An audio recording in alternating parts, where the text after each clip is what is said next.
bill is for a one-bedroom apartment. At least in theory, because you never know. You never know.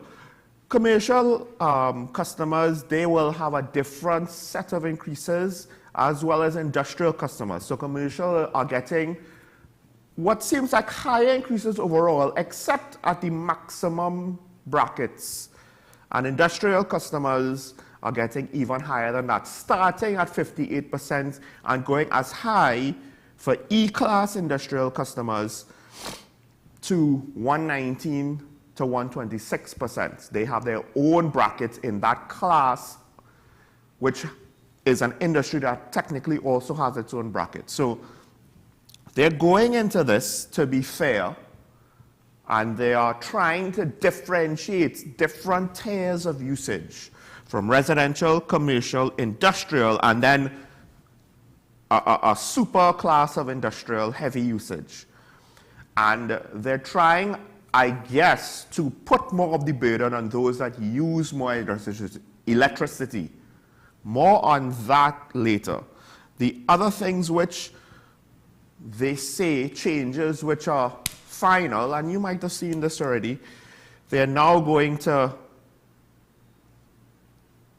have the billing cycle be monthly instead of bi-monthly, and there will also be charges. I think these are some sort of flat fees to the utility that will be increased as well.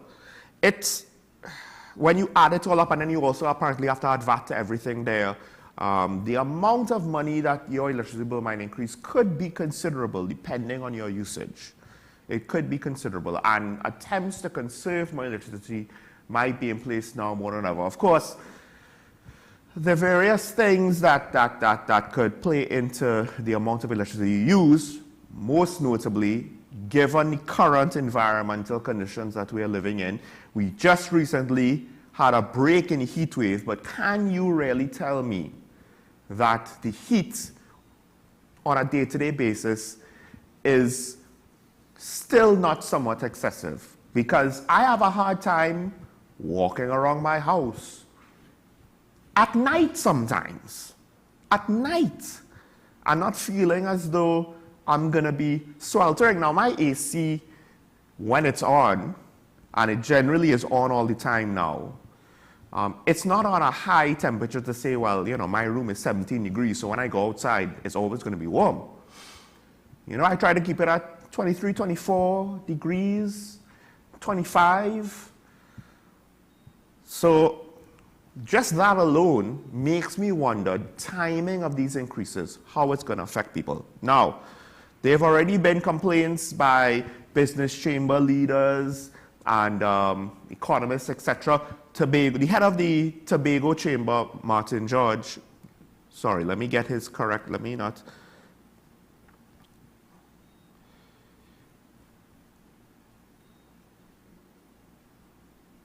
Yes, the Tobago Chamber, the Tobago Business Chamber, Martin George, he basically took issue with the fact that, okay, not only are you increasing rates, right? It's one thing if you said we're increasing rates by 15%, 20%. Because already, if we just say there's a flat increase of 20% across the board, well, the people who use more electricity will be paying more. They'll be paying 20% of a larger bill. But the rate of their increase is also more. So he took issue with that. However, he did say, or at least he is reported to have, you know, being concerned about the small man in the country. One could argue those at the higher end of electricity usage may or may not be the small man. The flip side is, we don't know, there might be large families who are not that rich, you know, who are using considerable amounts of electricity.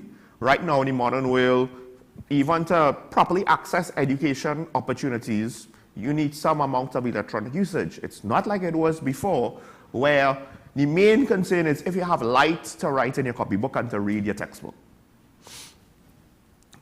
And of course, some union leaders or business chamber leaders, they are pointing to the hypocrisy of the fact that, look, we just went through the last year, you convinced all the unions to take 4%. You have a minor minimum wage increase. That's what you presented at the budget. So you presented this budget as such a good thing. And then we get back pay. Everywhere it took the 4% getting back pay. And between property tax, because that's what some of these business heads like Mahad and George are looking at, between property tax on the horizon and these rate increases on the horizon, how much of those goodies that were supposed to be the nice cookies in the budget to placate a lot of these citizens who would have otherwise been asking for other things, asking for potentially more serious, that's the thing, right? If you're not going to get serious long-term developmental planning, then you could be placated with these short-term cookies, but these short-term cookies might not stretch far. They might not be cookies at all, they might just be crackers. So, the one caveat in this is that potentially the criticisms, they are moving too quickly, right? They jump in the gun, especially when they go straight to blaming government. Granted, there is a perception of precedent that independent bodies in the country tend to not be that independent. So the government will have to live with the fallout whether they like it or not. That's just the reality of the environment that they've created. However, this does seem, these proposals for the rate increases, the bi-monthly billing, the increase in charges, which I believe is different to the electricity rates, right? Because that's a flat fee. Those things, those are set, the tiers or the how they're going to charge you, the tiers of 1 to 4 for the different classes, those are set, but the rates are not set. The rates, however, one could argue it's disjointed to the budget and what the budget was trying to achieve. I think the government was trying to keep the status quo, and these increases in electricity rates could potentially upset the status quo. That is the fear, because as much as we are looking at the residential, a lot of us will be looking at the residential, there's also concerns that the commercial and industrial rates, those rates won't be absorbed by the companies, because at some point, companies could fail very easily. Anybody who actually is a business owner knows, right? Depending on the industry, how tenuous your position is. Look, the golden child, Nikwan, can't get its feet underneath it, no matter what. So Nikwan and all has to look at to what extent these rates are going to further erode our ability to be commercially viable, because they're probably going to be on the industrial rates. Those have some of the higher or highest increases. Small businesses probably won't be able to absorb these costs. You know, maybe larger business conglomerates can, but would they? And then when they get transferred to the consumer, that also will affect us. So there are a lot of concerns that the RIC's attempt to solve a tea and tech problem might inadvertently backfire, because if you damage the economy enough, the economy will shrink. And yes, tea and tech's problem will be solved. But then their customer base might actually shrink in various ways. Some people might, depending on cost of living, if it gets too much flee abroad, some businesses might close. And the irony, of course, is if businesses and industrial manufacturers close, those are, well, the higher consumers, but also they have the higher rate. So one would think they're the most profitable, because the rate has increased. It's not just that they're using more, so they pay more off of that flat scaling. They increase their rate, so their profitability on those customers are higher. And if that shrinks, what will this mean to the RIC's plan to try to help WASA pay a debt that I don't know if we were all aware of what it was. I didn't think that it was $9 billion. And this is another thing. Ultimately, we're jumping the gun because the rate increases are not actually implemented yet. They are not set in stone. The government could make adjustments to it before they implement the final version of what it is. From what I understand, the Ministry of Public Utilities has to look over that, has to consult with TNTech, has to then take it to Cabinet, etc., etc. It will be telling if they keep these rates how they are, or if they make adjustments, what they might adjust down, if they might adjust anything up. It will be very telling indicators of what the government views of the country's economy and or TNTech's position and how vulnerable it might be, the state that it's in. So it's not to say that we'll get definite indicators of one specific thing or another specific thing. There might still be room to interpret it in multiple ways. But I still think, though, it will be very telling to see what they do. Now that they have these rate increases, they see some of the responses to it from the public. And they also have to factor in, if you were afraid of increasing minimum wage for inflationary purposes, if you were afraid of increasing public service wages for inflationary purposes, and you didn't have the money, but you're also afraid of doing other things because of the cost of living, etc., and you're trying to tell people, well, property tax is going to be low, well, these rate increases are going to come too, and they're going to hit the population at almost around the same time, and that might actually make it even worse. So then the question is, what will be the timing of these increases and the property tax increases? Because at some point, a recovering economy that has a lot of vulnerabilities, that has very poor implementation to help people to learn how to support themselves as opposed to just giving them a fish to feed them directly and having them dependent on you. I want to see what the government's going to do. I don't want to assume that it's going to be bad. But it's not going to be easy to find a good balance, I think, between the needs of both sides. The unfortunate thing is it could be very easy to be wrong. And we'll only probably know in hindsight, we'll only be able to be 100% certain which side of the issue was wrong, or how far is too far on either direction. That's a pretty scary, scary thing.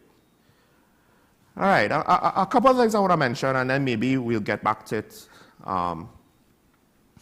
once you come back from break.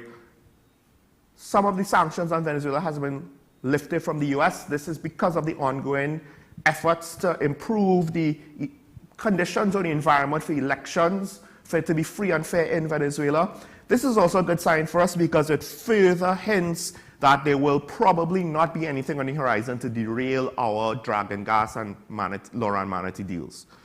The police admin building has mold. We're going to ripple through these, by the way, Master Control. The police admin building has mold. And I find it very interesting that the lack of maintenance is now affecting police buildings. Now officers working in the affected floors definitely cannot work a full-time shift. What does that mean? Because it's admin, right? You can't just do admin work on foot patrol. And then people visiting the police admin building to conduct any business, they've been advised, or it's been advised, for you not to spend 4 hours in the building. Hell of a thing, hell of a way to conduct, to conduct business, hell of a way to run a police force. Our taxpayer dollars working for us with that selection of commissioner. Anyway, did I say that out loud? Moving on quick.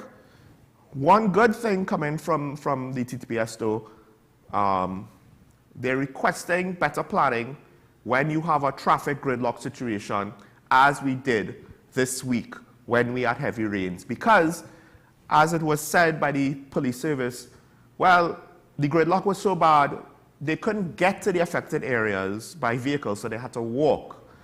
And to some extent, without a plan in place to preempt the situation, they could only react. I believe the Office of Disaster Management, they weren't necessarily called in, so they were left to monitor the situation. And I don't know if it was a complaint, but it was basically said they tried to get to the Minister of Works and Transports. They couldn't reach him. Eventually, they did reach him. They were able to get the priority bus routes opened for traffic, and that alleviated the traffic situation. And I guess one of the questions would be, why did it take so long? And to be honest, the Minister of Works and Transport, his priority should be to communicate with the people on the scene. At least that's my opinion. I don't know what he was prioritizing in that moment, but I would hazard, I guess, it was the wrong priorities. And finally, WASA's, the maintenance schedule for the desalination plant, it's on time. They're trying to shorten it, but it's on time. And they're making adjustments to their plan to deal with the shortage of water in the meantime. It's still only 9 days long, so I think there are a few days into it. And they've made adjustments to try to help with people at the extremities of the shortfall of water to try to get water to them. So we'll see how it goes. But hopefully this means that the disruption that those in the southwest area and south area would not be too bad, especially in this heat. And it's just so funny that, you know, there's water shortages in the same week that flooding caused traffic. The flooding was so bad. This is a regular occurrence where we flood and have water shortages at the same time. Only in TNT, folks. I don't know. I assume it's elsewhere in the world, but I haven't heard about it because we're the only place that isn't real, apparently. Let's take a break. When we come back, we'll continue conversations here on Talking Point.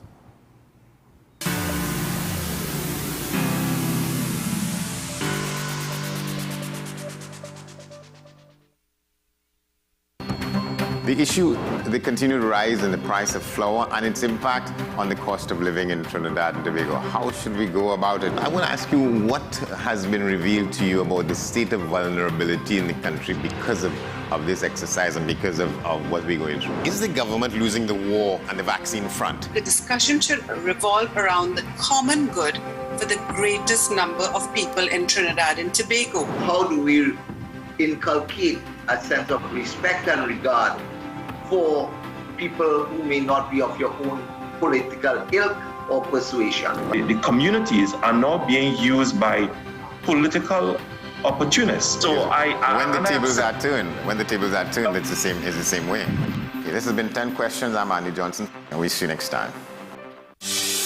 Join me, Dr. Nalini Kokram, on What's Up Doc, where we discuss all your burning questions concerning health. Trinidad and Tobago is among one of the highest risk group of patients that develop this form of genetic breast cancer. What I'd like to take home from a short interview like this, screening. You must screen. Because it's silent. It's silent. Yeah. And because it's silent, you don't know it's there. What's Up Doc, every Tuesday and Thursday on WESN, Content Capital. Every word, every line, every paragraph depicts a real moment in someone's life. A father, a mother, a brother. We at Newsday are dedicated to you, the people, and through independent, unwavering journalism, strive to always bring your stories to life. Because your stories are more than just words. Newsday, independent and credible. You gave us the inspiration to be first. We gave you the solutions that put you first. You walked with us side by side, and we continue to serve you with pride. First Citizen celebrates with you 30 years of achieving dreams, shaping success stories, and painting brighter futures together. And together, we'll accomplish so much more. First Citizens, together, 30 and beyond. FanZone, your reliable, authentic supplier, has just gotten better. You can now visit our website www.fanzonett.com for your authentic wear and collectibles. The only place where you can use both your Visa debit and credit cards. Visit our website fanzonett.com to make your purchase today.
Well, folks, you know, we thought it was good once, so we'll do it again.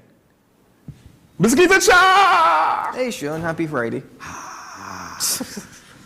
And yeah, I finished off the daily review segment with just, you know, an observation. There were a lot of things that I found somewhat amusing. The one that is not necessarily new is the fact that, yes, we could have a water shortage and flooding at the same time. And I like how you phrased it, actually. And then, you know, yesterday was police cars, now it's mold in the police admin building. Why am I not surprised? That is true, to some extent. The flooding / water shortage at the same time, as much as, you know, this is not new, it's still surprising because the concept just blows your mind, right, that we haven't figured out. But the mold in the police admin building isn't surprising, you know, and that is something that is technically new news, right? And I just, is it me or does it seem as though we can't deal with basic things? And is that telling to the fact that the way how we manage our affairs is just not tight enough? It's not proper enough. The basic standards for basic things are just not there. And then we have these situations that should not really, there's no need for this to happen. Mold is preventable. Well, I think that's been the majority of topics that we've covered since the inception of Talking Point, that we simply can't handle basic things. It's not a new story, it's not a new sentence, and it's not a new lesson to be learned. We've discovered this. It's not even a discovery, actually. I'm contradicting myself. It's just an ongoing situation in Trinbago in regards to a total breakdown of every system that is in place, and it goes back to the maintenance of infrastructure, for example. Now, this situation it's really disgusting. I tend to run out of adjectives, by the way, folks, when describing situations here in TNT. You don't want to be too harsh, and yet you don't want to be too weak. But the reason why I say it's disgusting is it's because the situation in regards to mold and officers falling sick and having to go home. And I wish the officers very well in their recovery, and I hope it's soon. And I hope the situation in regards to the building is actually fixed soon. But finding the reports of mold in the walls, on the furniture, and in the air conditioning ducts. Now, the first question is, at what point did you start to notice that there was actually mold on the walls and the furniture? Because mold could appear overnight. You will see the beginnings of it, but it grows. Yeah. It grows. So at what point did we notice this actually happening, and did we decide to raise the issue or deal with it? It could have been prevented from getting to this condition or to this state where it's spread so much that officers are falling ill. Well, it's not just that. Even members of the public, because I'm not sure if it's happening on the ground floor, but if it's in the AC ducts, well then it is what it is, right? It's affecting how they're going to conduct business. Members of the public coming into the building. I mean, our bureaucratic processes are not known for being quickly. So when you have a time limit for how long you could be in the building, what does that even mean now with regards to actually getting work done? They're already slow to begin with. Well, that's the thing. People have, well, not people, there have been reports that indicate that officers are not working full shifts. Right. Because prolonged exposure would obviously lead to increased symptoms. I would even hazard the question of, but at some point, even if you work half shifts, 1 hour a day in that environment, that can't be healthy. You see, mold is everywhere. That's the first thing we need to understand. Right, true. Mold could even appear on your clothes. If you have a towel that is getting wet constantly, not drying properly, you're going to get mold on that as well. But again, how do you prevent mold from happening? It's with constant maintenance. For example, anyone will tell you that if you have an air conditioning unit, you need to get it serviced every 3 to 4 months. Yeah. Not just to allow for the operation of the unit properly, but also to ensure that it's healthy for the environment and the air that you're breathing in. Yeah. You need to get it cleaned. Mold is everywhere. And we live in a tropical climate, put it that way. The more moisture that exists, sunlight and oxygen, or any light for a matter of fact, mold is just going to grow. I think the other question is what caused the situation, right? I mean, yeah, we know mold is everywhere, but like, what was the breakdowns in maintenance or cleaning that caused this situation? And to some extent, do we have to be afraid that other government offices might have similar deficiencies? Because as budgets contract, they might be trying to do shortcuts or shortchange certain things, right? We see that in schools, budgets contract, so certain things like paper for copying and stuff gets shortchanged, right? They reduce the budget for that. So could it be a maintenance with cleaning supplies and maintenance cycles, because the budgets might have been cut, so they cut some of that? And could we see those things in other offices? It's more likely that than anything else. It is more likely that. Like I said, the mere fact that's gotten to this point means that for quite some time, those AC units have not been serviced or functioning properly. And two, again, you would notice mold growing on the walls and furniture. It could be another thing, for example, more to do with the infrastructure. If there was a leak that nobody was noticing, which allows for increased moisture, that's going to happen as well. Somebody doesn't fix a leak in your roof. Exactly. Now, just bear in mind that if you have gypsum tiles, it's very hard to miss a leaker. That is true. So just bear that in mind. So it's a total breakdown of maintenance. But I don't know how many of you have actually ever walked into the police admin building. I've walked into the police admin building. Even that waiting area, that sitting area, so the lounge or the reception area, that in itself is most depressing, because you see this big building on the outside, and then as you walk in and you're like, what is this? You know, the area itself is not maintained or cleaned properly, at least in my opinion. And all of that are contributing factors. Now, in the public service system, if an ACE unit is not working or broken down, staff tend to go home until that is sorted out. But I'd like to point out something.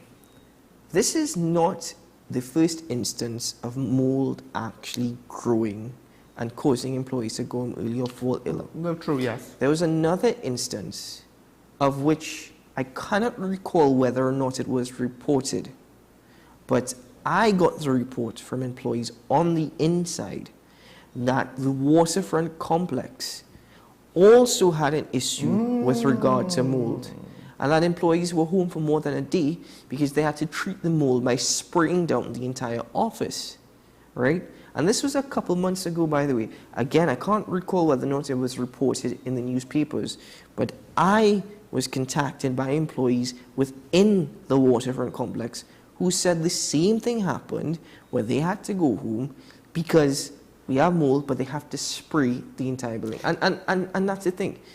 The argument is it's the waterfront complex, it's near the sea, you're going to have a lot more moisture and a lot more sun.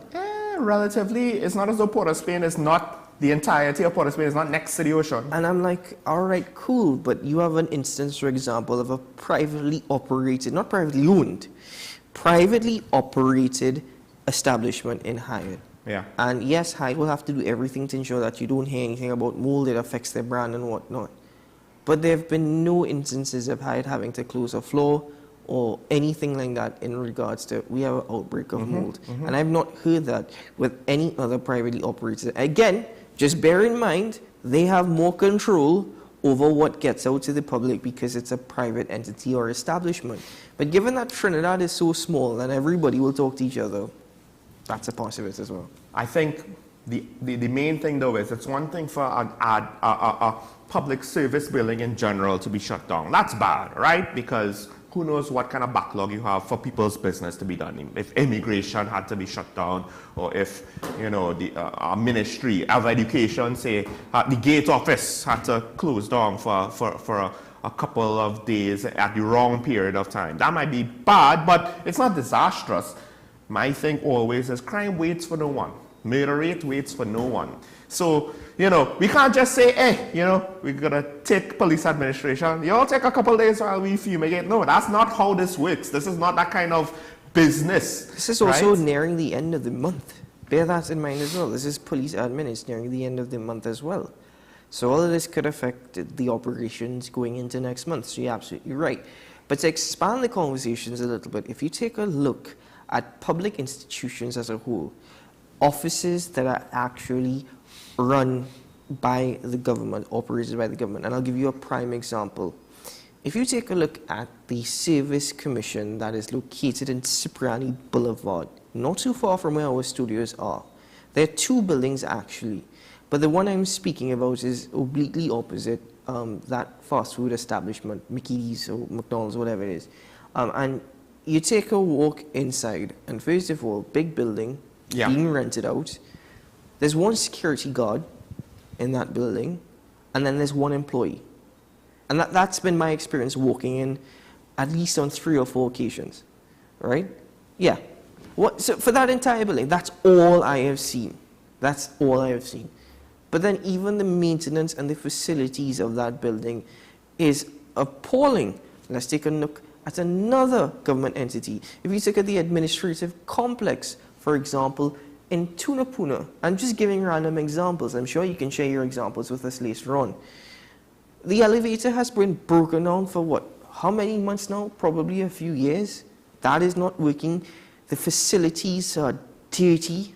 It's not kept clean at all. There's no maintenance whatsoever of the building. It's absolutely horrible for an administrative complex. These are government-run offices and institutions. And the example of which many of us would be aware of, if you ever walked into Mount Hope, and you've walked into the waiting area, this is an area which families are waiting, it's reception and whatnot. Sean, even the chairs look like they have mud on them. Prime area for James described. All over, it's ridiculous. That's what I'm saying. Generally, as a whole, government-run businesses and institutions always have issues when it comes to a lack of maintenance on upkeep of the buildings. You can't blame the government all the time. And the reason being is because you have a management team that is there to deal with it, and you also have employees that at times are just complacent.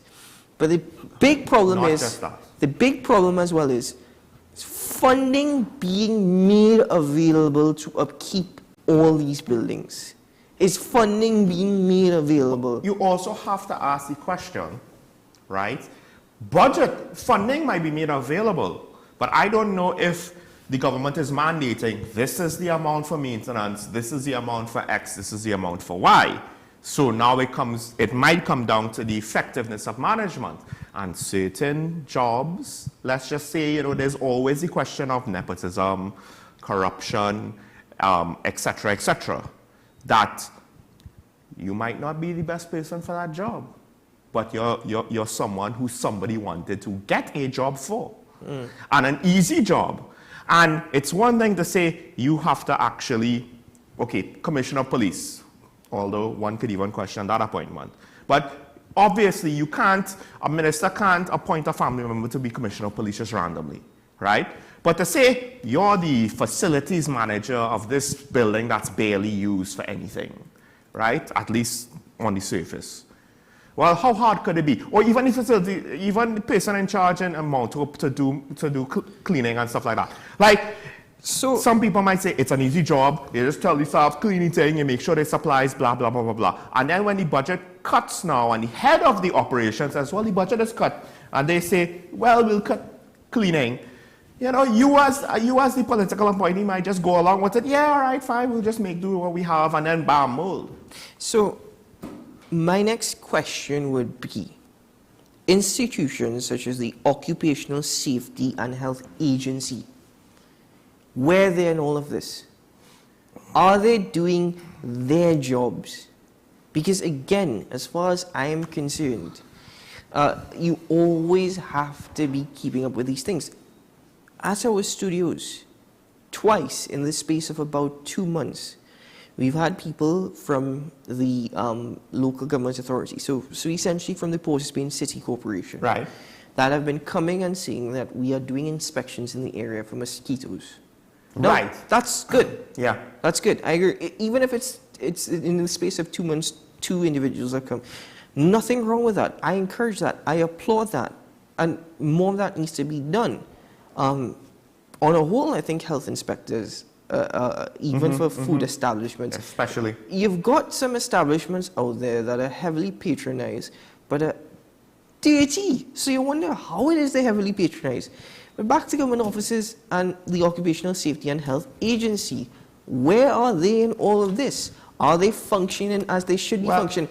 And guess what? The answer to that is no, because following the Paria incident, we've heard of how that agency has been falling apart. There have been mass resignations, and it's not functioning. And therefore, because of the breakdown there, you're going to have a breakdown here, and it's all going to collapse, as we're seeing right now. It's telling that apparently OSHA has given NICWA an approval, and then the Minister of Energy has to say, whoa, whoa, whoa, whoa, whoa, whoa.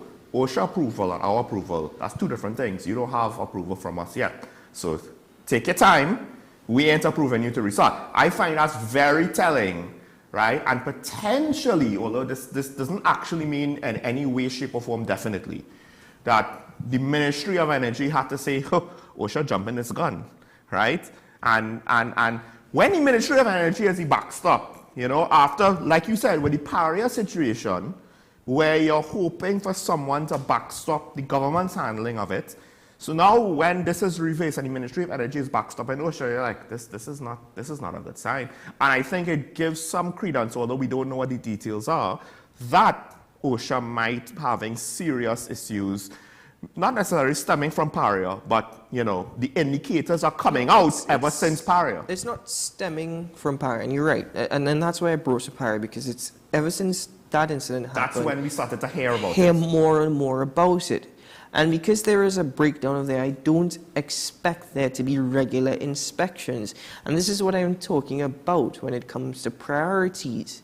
You see, if OSHA was actually functioning properly, there's a high likelihood that many of these buildings may not be able to actually operate on a daily basis, just given their infrastructure and the maintenance and the health conditions associated with it, even when it comes to schools. And probably, you never know. You never absolutely know in this world that they call Trinidad. It might be a deliberate mechanism. Because, you know what? If OSHA is not functioning properly, we're not going to have as many of these issues being highlighted. All right, let's take a break. When we come back, I want to continue on this because I want to expand this further. There's some interesting implications that's coming to mind as you're talking about it.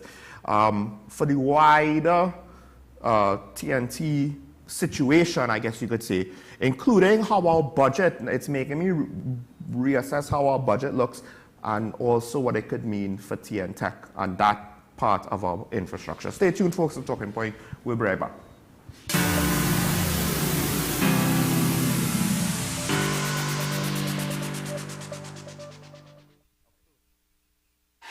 FanZone, your reliable, authentic supplier, has just gotten better. You can now visit our website www.fanzonett.com for your authentic wear and collectibles.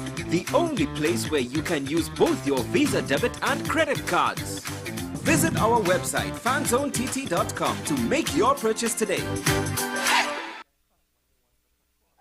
Alan's Funeral Home, Tunapuna.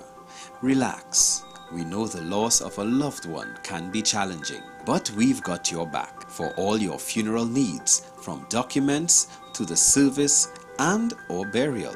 Let Alan's Funeral Home take care of you and your loved ones. We are located on the Eastern Main Road in Tunapuna. Call us today at 663-1829 or visit allansfuneralhome.com. Alan's Funeral Home.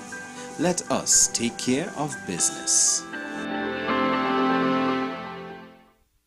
You gave us the inspiration to be first. We gave you the solutions that put you first. You walked with us side by side, and we continued to serve you with pride. First Citizens celebrates with you 30 years of achieving dreams, shaping success stories, and painting brighter futures together. And together, we'll accomplish so much more. First Citizens, together, 30 and beyond. Let The Home Store, turn your house into a home you love. Get everything you need to give your home that special look and feel. We offer household items, lawn and garden, paint center, hardware, plumbing, lighting and electrical, toys and storage solutions. 5 convenient locations: 6th Avenue Barataria, The Falls at Westmore, Pennywise Plaza Shoguanas, C3 Center Branch and C3 San Fernando. Check out our Facebook page for more information and come visit us today. The Home Store, turn your house into a home you love. If these walls could talk, they'd cry uncle. They didn't plan to become offices or yoga studios, but they've stood by us, even when we got a little stir-crazy. For that, they deserve some thanks. They deserve Benjamin Moore.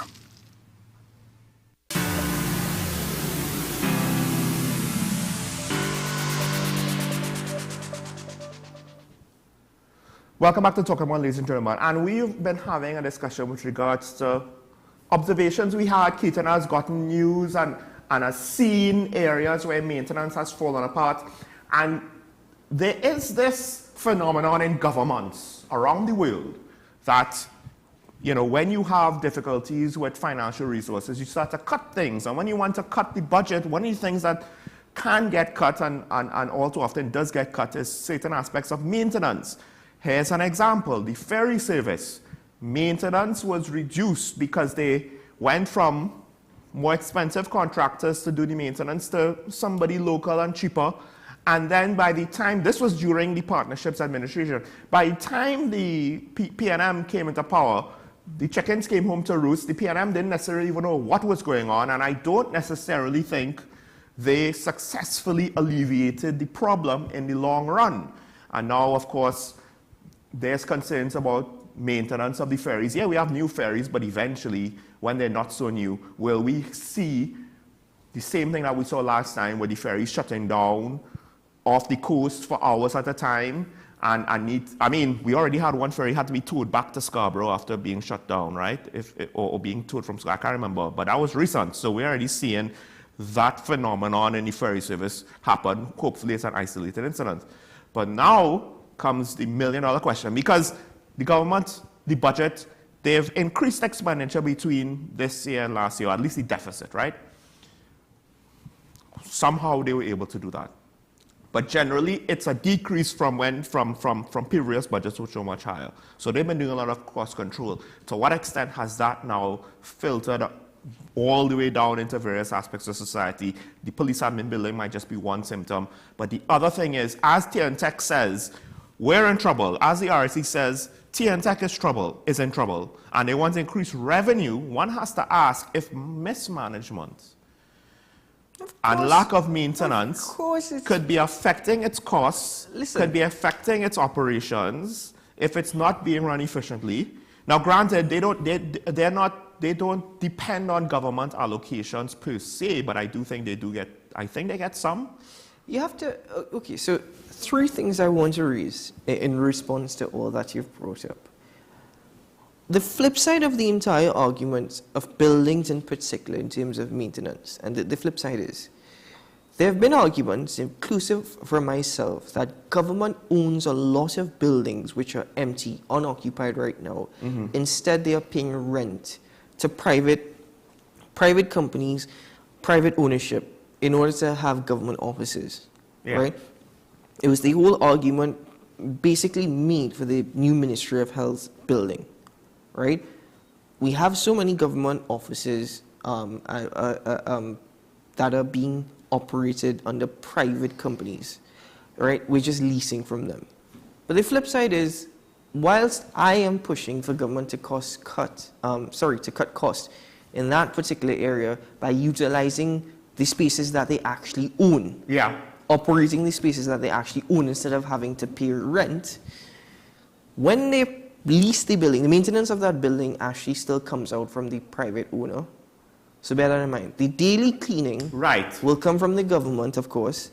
The daily cleaning, or in some instances, daily cleaning is provided for by the building owners, right? Yes. But the actual maintenance of the building and facilities is covered, right? So that's the catch-22. Right. If they move into their own buildings, They're big boys now. They have to adult. We're going to cut costs by not having to pay rent. But are we going to see that level of maintenance? So what you're saying is the government is a college student that doesn't know how to adult yet. So when they leave the parents' home, that is the private sector that they were renting, and they go on their own, all of a sudden things start to fall apart because they don't know how to clean up after themselves. It's a situation of which we're all too familiar with. When you have management who doesn't know how to manage, when you have people calling themselves managers or management and they don't know how to manage. And it's a similar thing with government. So that's the flip side. The irony is, when you think about it on a basic level, I am government ministry X. I was in a private building that maintenance was being done for me. I moved now to a government-owned building. I have to do the maintenance. What's my actual experience managing that aspect of it? The thing is, None. You would actually hope that you take some of the money from what you were using to pay rent in order to ensure that you upgrade your facilities and keep them up to par. But then again, I go back to buildings that are already owned by the government and operated by the government, and look at the conditions of state they're in. No, but that's my point is, your point that the private interests manage that for the government, I think it's bigger than we think. It's the fact that they probably will not be in some of these situations anybody with the actual experience or expertise to know what they're doing. So they might be acting in good faith, but they're fumbling and mumbling, not knowing what they're doing. Sean, anybody in Trinidad is an expert as long as they're politically favorable. Understand that. That's a good point. That's a good point. The second thing I wanted to make, and it may be minor, but it's also a huge factor. The cleaning supplies that are actually made available. Because if we go back to mold, for example, and maintenance, a basic thing like keeping the office area clean and maintained, just basically daily sanitation, is a huge factor. And if ever you go to these buildings and you see what is being used, for example, I have that mop that looks like it's been through every war, I don't know, since the beginning of time. No, I'm just saying. No, but the flip side to that is sometimes the process to appropriate new supplies, because it has to be done in a proper way, I know, right? but the point I'm making and is that might be way overkill as even well. I've seen people in these places mopping with black water. The water is absolutely dirty and nobody cares to change it.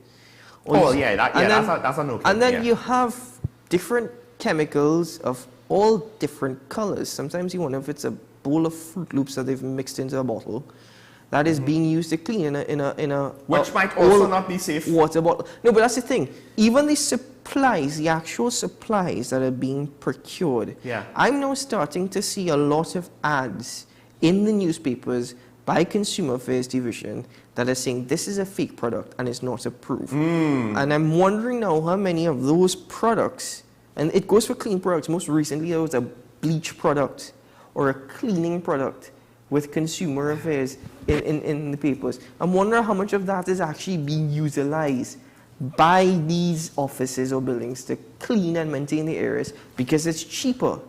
So that is just something else to bear in mind as well. And the last point, the third point I wanted to raise, and you've raised the issue in regards to T&Tech, of course it's mismanagement.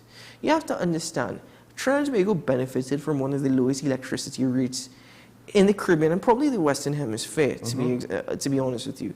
And that was all well and good when we could have afforded it. But even when those electricity rates were low, state agencies alone owe T&Tech billions and billions of dollars. But apart from that, yes, electricity consumption has changed. A big part of it is climate change with the amount of air conditioning units that are switched on now. I don't think that we actually have the capacity to facilitate all this electricity that is being consumed because T&Tech is refuting those claims, but residents across Trinidad and Tobago will tell you about the amount of outages that they've been experiencing, about the amount of surges in electricity that they have been experiencing. So a big part of it, of course, is that, but hold on, very quickly, the point I was trying to make is, apart from them being owed, you've had across the nation where there have been illegal electricity connections or people not paying their bills for years and for years and for years. And that's what's happening. Nobody has actually done anything to help with the illegal connections. Nobody has helped with people to actually deal with none of them actually paying their bills. And the thing is, for me, I would say, listen, you can justify an increase in the electricity rates. But if you want to use an example outside of Trinidad and Tobago, you've got Barbados, where they have a very high electricity rates. Barbados is expensive on a whole, right? But they've got high electricity rates, at least in comparison to TNT. But every house in Barbados has a solar panel as well as an electrical connection.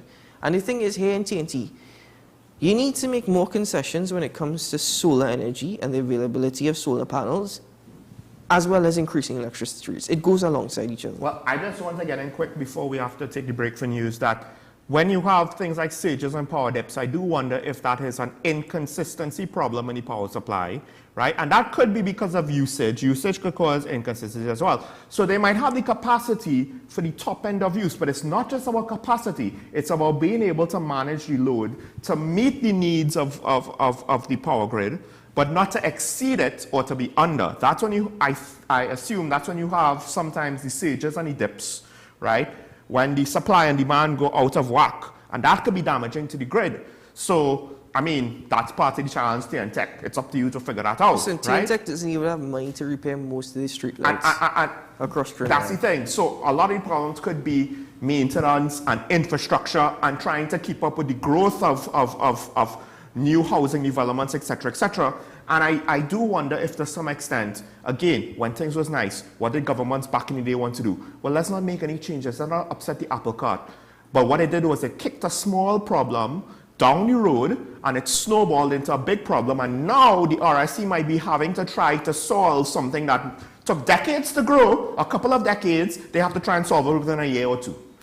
And that acceleration of circumstances might be very painful. We have to break for news on the hour, but again, everything in Trinidad and Tobago, even across the world, prices are increasing. Everything is increasing. Everything is rising. American inflation means our food inflation is going to continue. In fact, if you're lucky enough to even get a salary, sometimes you have to take it to the gym in order for it to bulk up before putting it in your bank account. That's to just tell you how bad things are. What's also bad is my sense of humor sometimes. So yes, let's take a break on the program. It makes sense and it doesn't at the same time. Let's take a break.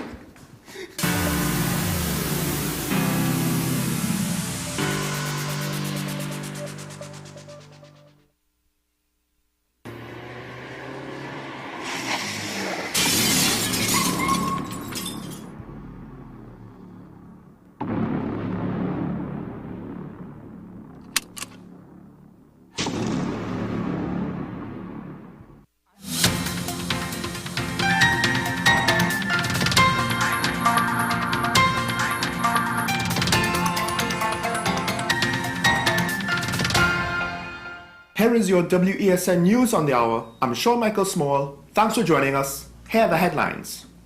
The RIC is to introduce an annual adjustment exercise. 7 drivers disqualified for exceeding the demerit points. Search is on for men who robbed the Princess Town family.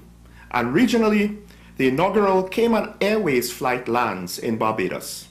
Now for the details. When the new rate review for the Trinidad and Tobago Electricity Commission is implemented, the Regulated Industries Commission says it will introduce an annual adjustment exercise.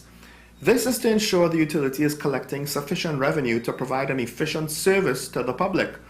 Chairman of the Regulated Industries Commission, Don Callender, said the move will also provide a gauge to determine whether or not the utility is not over or under collecting revenue. TNTech will now be left with their board to decide how and when they will implement the rates. After these rates have been implemented, there will be an annual adjustment exercise. So the purpose of what we are doing is to give TNTech a certain amount of revenue so that they can provide an efficient service. So each year we would look as to the amount that they have collected, ensure that they have not over-collected or under-collected, and we will adjust the rates for the subsequent year going forward. That is kind of a 3-month exercise. They will give us what they are thinking 3 months before these new rates are to come into effect, and they are to speak to the public 21 days before implementing any new rates, and they are to publish in at least one national newspaper. Officers of the Transit Police spared no effort in their bid to tackle errant drivers in downtown Port of Spain on Thursday morning. A party of officers led by WPC Jacob began foot patrols on South Quay from 6:30 a.m. to 8:45 a.m., where they disqualified 7 drivers. The drivers, whose demerit points range from 19 to 128, were escorted to the Caroni Licensing Office, where they were disqualified for a period of 2 years. Officers involved in the exercises were Constables Jackson, Hanaway, and Gill with WPC Jeffers. Police are searching for 3 suspects who tied up and robbed the Princestown family at their home on Tuesday night. Reports state that a 55-year-old man was in the garage at his home at Garth Road around 11:20 p.m. when 3 men, one armed with a gun, accosted him. The suspects forced him inside his home and gathered his 44-year-old wife and 2 daughters, ages 17 and 19. The latest non-stop service from the Cayman Islands opens the door to multiple significant destinations. On Wednesday, October the 18th, the inaugural flight by Cayman Airways took off from Grand Cayman, arriving in Barbados at approximately 11:20 a.m. The welcoming ceremony featured a water salute by the Barbados Fire Service, steel pan, stilt walkers, and masquerade dancers.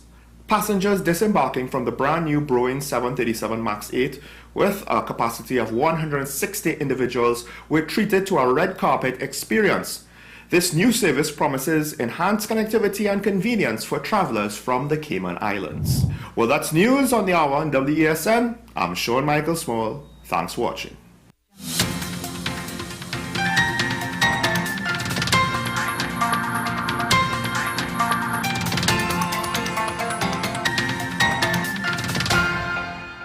Since they were on sale, Laura bought these umbrella shoes without thinking. Literally, without thinking. Hungry for deals? You'd better come and satisfy it at KFC before doing something crazy. Wow Bucket, 7 pieces of chicken and 4 regular sides for $115. A finger-licking good deal. You gave us the inspiration to be first. We gave you the solutions that put you first. You walked with us side by side, and we continued to serve you with pride. First Citizens celebrates with you 30 years of achieving dreams, shaping success stories, and painting brighter futures together. And together, we'll accomplish so much more. First Citizens, together, 30 and beyond. Take some time for yourself or spend some time with the family at Sandy Point Village Hotel. Enjoy our various studio and suite apartments, self-contained with their own kitchenettes and Wi-Fi. We also have our famous 100-foot swimming pool and our beachfront restaurant, the Steak and Lobster Grill. And our location in Crown Point puts us near the center of activity from the nylon pool to the local nightlife. Call us and make your reservations at 639-8533, 389-2378, or email us at sandypointvillagehotel@gmail.com.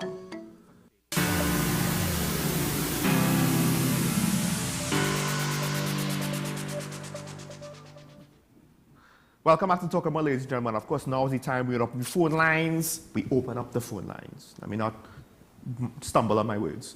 Keita Shaw is here, folks. He could take our questions. We're speaking about the RIC situation. We're also speaking about maintenance.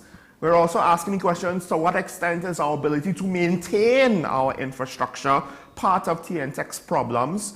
But one last thing, because maintenance came up due to the police admin building, one last point that I wanted to make at enough time for, there's also the fact that you have to account for theft, minor theft, and managing procurement of these small items, small-scale items. It's not like a building or a fleet of cars. It's cleaning supplies.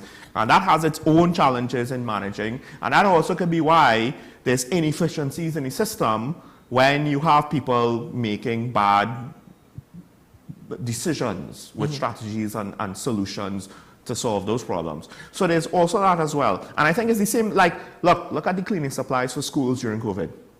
At some point, the teachers and maybe the parents had to supply it. Like, that's how bad it got, right? It's COVID, it's a pandemic. Cleanliness is about health and safety. directly, immediately, and even then we had shortfalls. Let's open up the phone line, 628-4578-623-9376. Call it and join us in the program. Make your contributions and share your thoughts and opinions with us. And you can always call in and tell us whether or not we're making any sense at all. I don't mind your criticisms at all, as long as it's logical and reasonable and constructive. We have a call on the line with us from San Fernando. Good morning, caller. Your volume on your television is loud. Hello, caller. Could you hear us? Hello? Hi, good morning. You're on the air. Can I go ahead and talk? You need to listen to the phone and turn the TV down. Don't listen to the TV. There's a delay. Oh, okay. Yes. I have the TV down. Yes. Good morning. Morning. To the panel. Wanted to get, I think that topic that you all raised this morning is a very relevant topic on maintenance. I think that's where we've fallen down in Trinidad. Maintenance, an issue. Kishan talks about into buildings to see mold, to see whatever. You don't have to go into the building, just walk through Port of Spain and look at the condition of the buildings. I'm ashamed every time I look at the TV and see the Hall of Justice, for instance. Ah, yes. Look at the condition of that building. And that's not the only one. And when you talk about maintenance, look at the fire services, the TTPS, all of those. Those are maintenance issues, right? We could blame the government, but there are maintenance issues throughout Trinidad. One of the big opportunities we have here is to focus on maintenance. It will give employment, right? It's a big opportunity for increase in employment because people need to clean. It's not machines or digital that will do that. You got to get people. It's an opportunity for employment. The last thing I want to say is governments have always felt that they want to build to leave the mark or whatever. But when you do that in any project, there is design, construct, and operate. And maintenance is part of operating.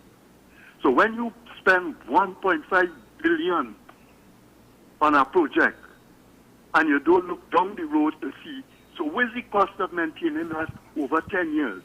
Yes. Where is that money put aside for that? But next year, you will come and declare another project for 1.5 billion, right?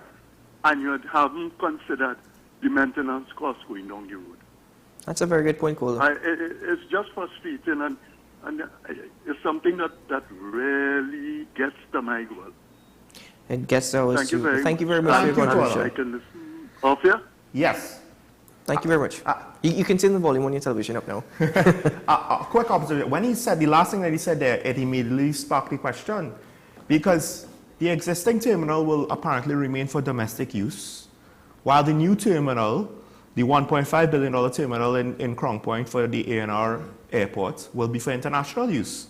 So technically speaking, we'll now have 2 terminals in Tobago to maintain. What's the plan for that? Especially if the airport doesn't have the business that it was built for, which we have no reason to think it will have that level of business, 3 million passengers a year. Funny enough, interestingly enough, I actually find that thus far, the new or the refurbished, refreshed ANR Robinson International Airport, they've done quite a decent job of maintaining it, and I'm talking about of that, yes, the terminal and the departure lounge. Yeah.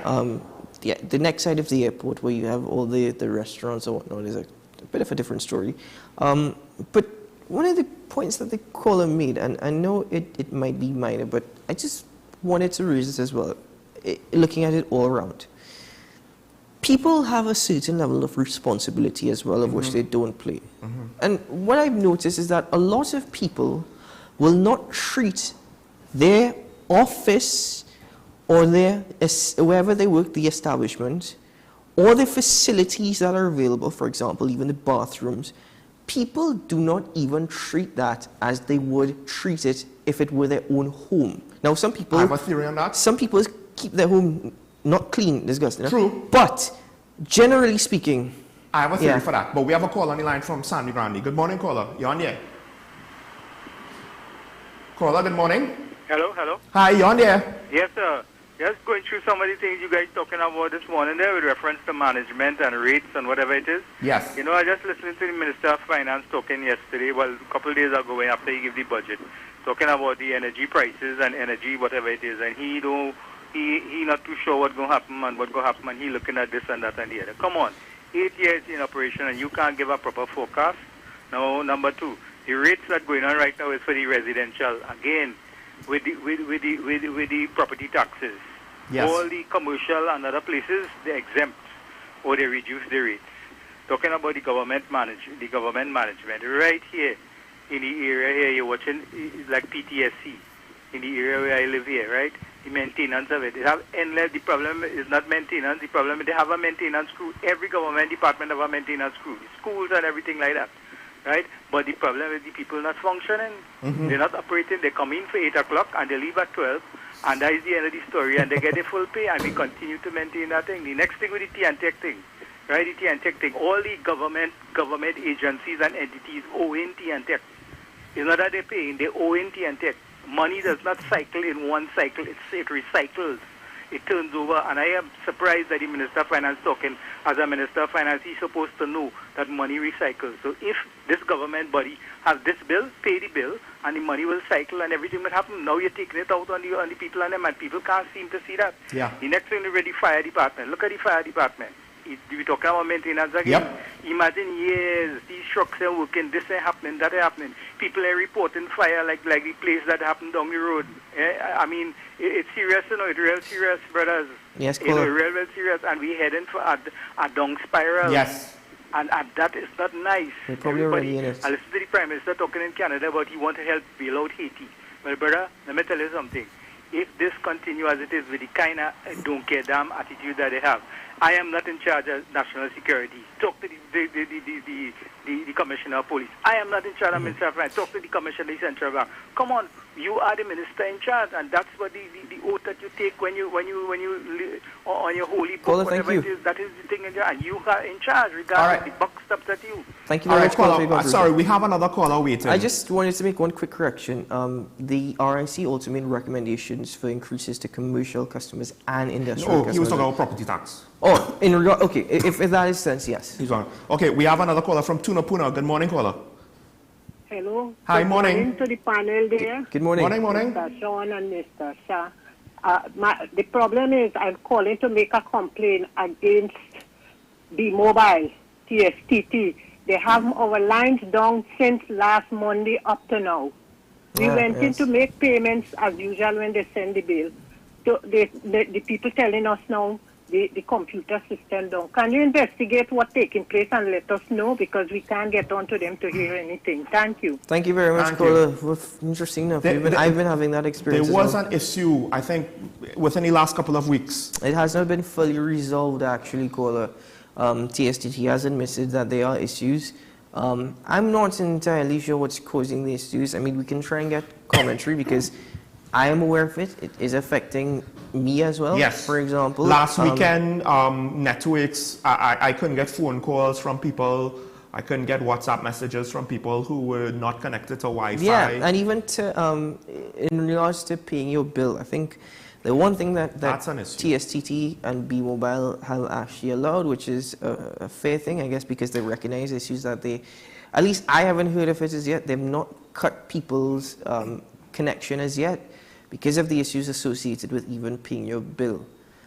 So, well, that is the only thing I can say that is fair on their part. I have a sub-issue of depending on how much you lack service, right? But yet you still have to make payments on your bill if you don't want to be disconnected. At some point that comes up, right? And if your service is subpar or bad, and it's like, why do I still have to pay you for a service that I can't use? And I'm not talking about a day. If it's a day interruption, okay, it's fine, because the reduction to your bill is negligible, right? But when you have long-term issues with connecting to their network. I don't think people really fine print when signing their contract with these companies. True.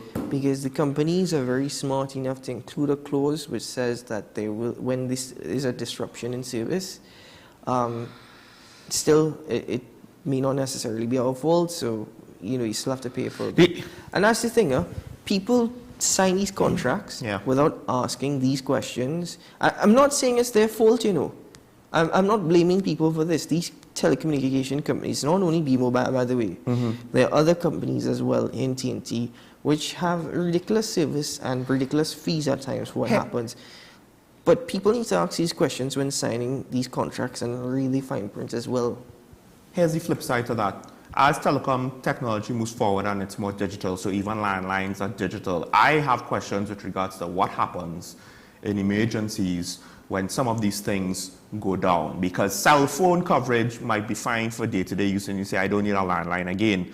But at least right now, I would be more secure. And we do still have a physical landline, but it could be a fiber optic cable. So I don't know if that's really redundant or not. I would have been more secure with just an old-fashioned telephone service to go alongside cell phones that we have and internet service that we have. So if there's an emergency and all these wonderful new technologies get put down, wireless technologies get put down, I still have a copper line that could go and potentially, not necessarily guaranteed, be able to communicate to the outside world if there's an emergency. Because it's very expensive. I understand that. Yeah, but I get what you're saying in terms of reliability, but it's because right now there's no emergency, right? There's no public emergency right now, and reliability is a question. But I always actually contemplated the future of TSTT and Bmobile following these following Amplia coming on the scene. I actually always wondered, what does this mean for the future of TSTT and Bmobile? That could be something along the lines of the difference between BWI and CAL.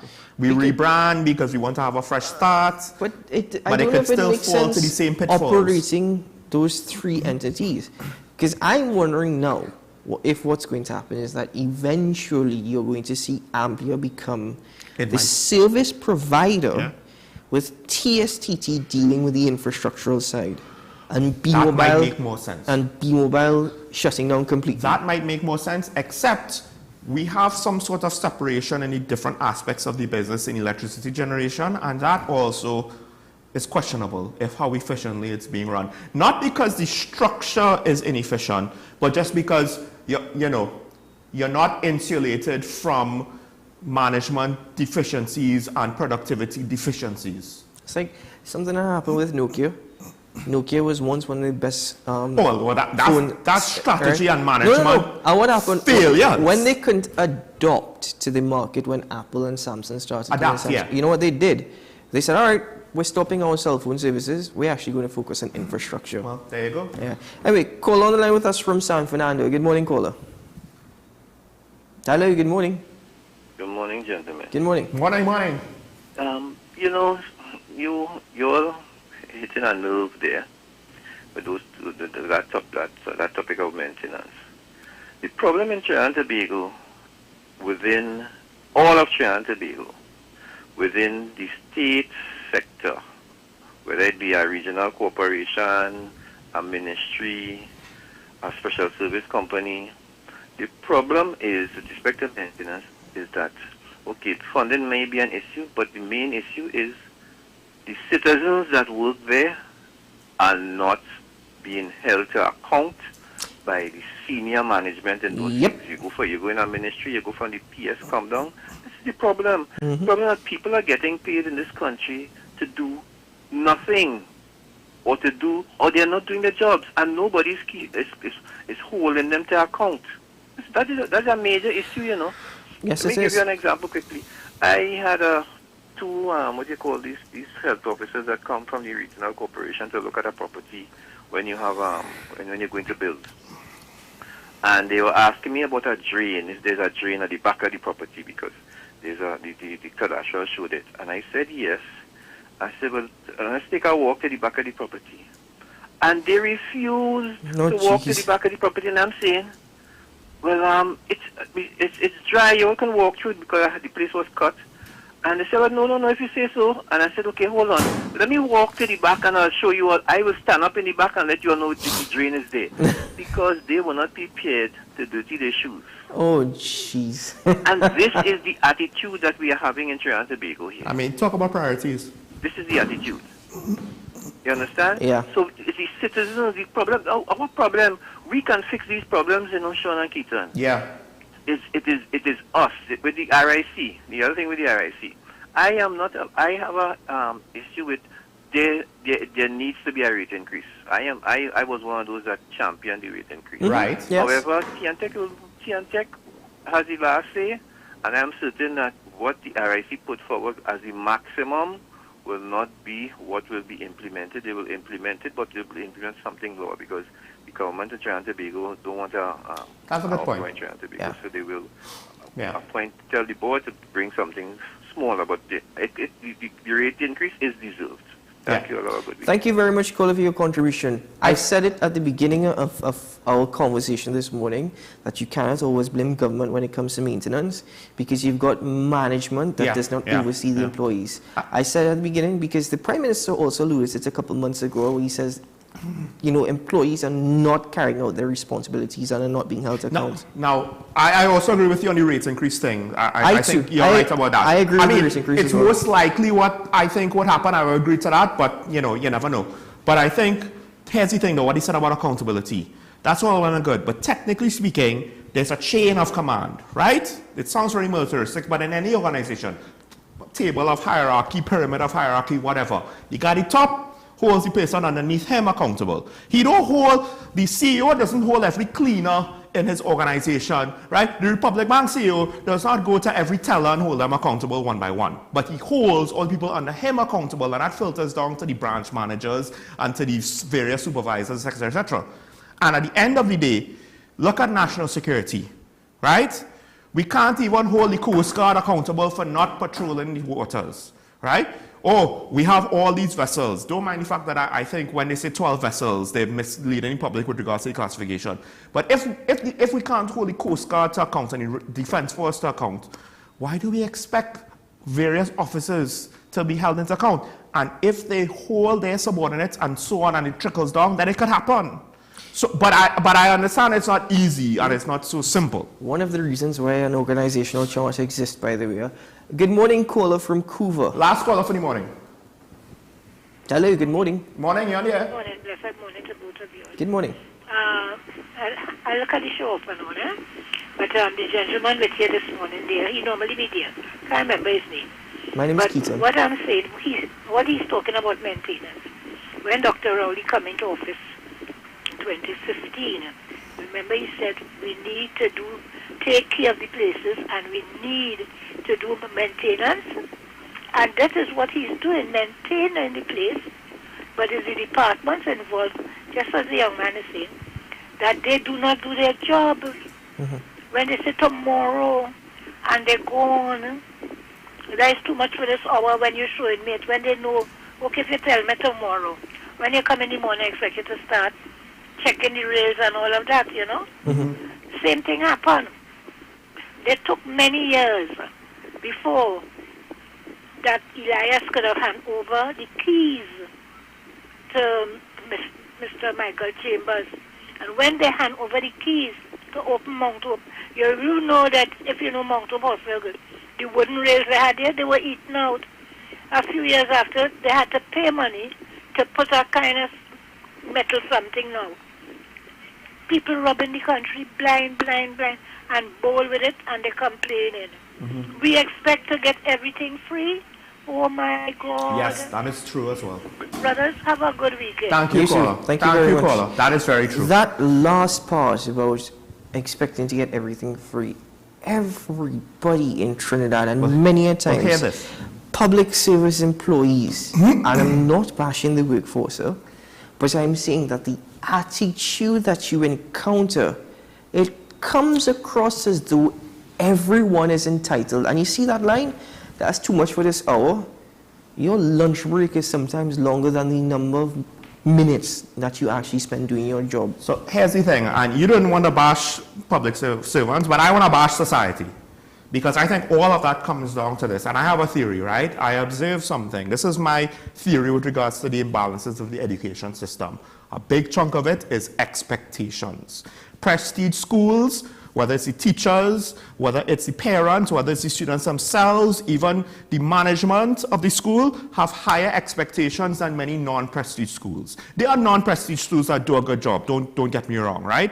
But by and large, I think higher expectations leads to better results because people are more ready to commit to make things happen, to commit their time, to commit their own financial resources if necessary, to have higher expectations of themselves in whatever role they have, so the students themselves, right? Visitors to the school, parents visiting the school, what do you need, as opposed to just being entitled, gimme, gimme, gimme, gimme. And I think that phenomenon is generally widespread in the country, the phenomenon of the flip side, the low expectations. I do not having expectations for maintenance, for ourselves and our responsibilities on doing our part. Because, hey, the system is bad anyway, so what's the point? A couple of points. One, and to separate what you're saying, I don't think it goes back to society, by the way. I don't think you need to go to a so-called prestige school in order to get a good education. No, you don't. Or in order to be studious. The second point is, yes, I agree with the increase to electricity rates. A couple of points. One, I don't know when it will be implemented, and I don't think it'll be the highest range either. I think it'll be somewhere midway. Might be implemented in January, might be implemented next year's budget, or after the general election in 2025. There's no obligation to increase it immediately. They might want to increase it after the general election in 2025. Could be January, could be next year's budget. But I do agree with the increase. But just bear in mind something. If TNTech does not come down on illegal connections of people who don't pay, I'm also concerned that you might be hearing more stories about electrocutions because people are going to want to, you may, if that electricity rate increases significantly, a greater amount of illegal connections taking place, and TNTech has to clamp down on that as well. I mean, the biggest culprit is the government. At the end of the day, we live in a country where the government is telling people do the right thing, and then their various arms of officers are in arrears. And one of the biggest bills, the biggest debts to TNTech, the biggest amounts of revenue that TNTech hasn't collected, right? This rate increase apparently is supposed to increase collectible revenue by about $1 billion. Government debt to TNTech is over $1 billion. Right? So I don't know to what extent this will affect government's rates, but that's interesting when you think about it. Because we were one of the arguments is TNTech has $9 billion in debt. All right, okay. But the rate of being able to repay that debt would be just as fast if you were able to enforce government officers. Now, apparently last year, government officers were told to pay off their debts to public utilities, but still there was $1 billion debt this year. And when I say last year, 2022. So there was still a debt this year. The new financial year has started. Anyway, ladies and gentlemen, that's it for Talking Point. Sean Michael Small, it's Friday. Keaton, it's the weekend. Say the thing. A good day to have a good day and a damn great weekend. Enjoy, ladies and gentlemen. It's been my pleasure to be Talking Point yesterday and today, and you'll see me again next week. But until then, Sean Michael Small, take care. You too, and all of you out there. And you can join us again for Talking Point, at least Sean, on Monday morning from 8 a.m. I'll be on again next week. No worries. We'll see you next week, folks. Bye-bye.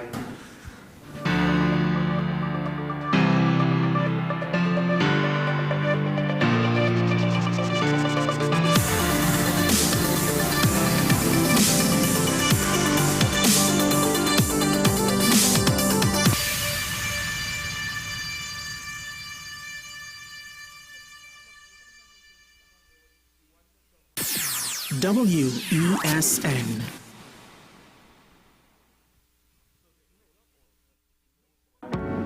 I'm Andy Johnson, and you're watching WESN, the content capital.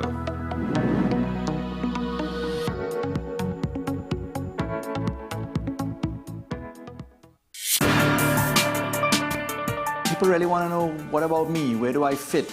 Yes. What is in the ride for me in terms of a better Trinidad and Tobago? And I'm pleased to shed some light on that. The purpose of bail is to ensure your attendance at court. That's it.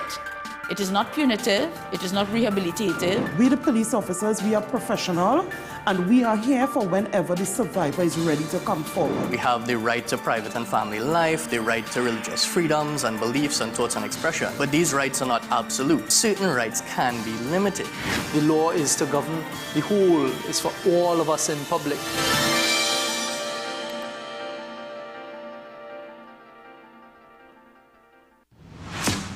Is it politics? What is it? Is it that nobody cares about sports? The kind of support that sport used to get in the past is no longer here. The thing is, taking a knee doesn't mean that that's the only thing you're doing on it. Right. Taking a knee along with other stuff. Samantha, what are you looking forward to when you return home to Trinidad and Tobago after winning the title? Thank you very much for speaking it into existence. Is it no pressure on Nicholas Ball? It makes me more motivated to work hard and to go out there and rep the red, white and black. Why are we sending a team to the Winter Olympics? There are a number of Trinbagonians who are in the diaspora and have grown up in winter sport. It's an opportunity that the Trinidad and Tobago Olympic Committee will not close the door on. I also believe in the players that we have. Once you can motivate the players, you can get the best out of them.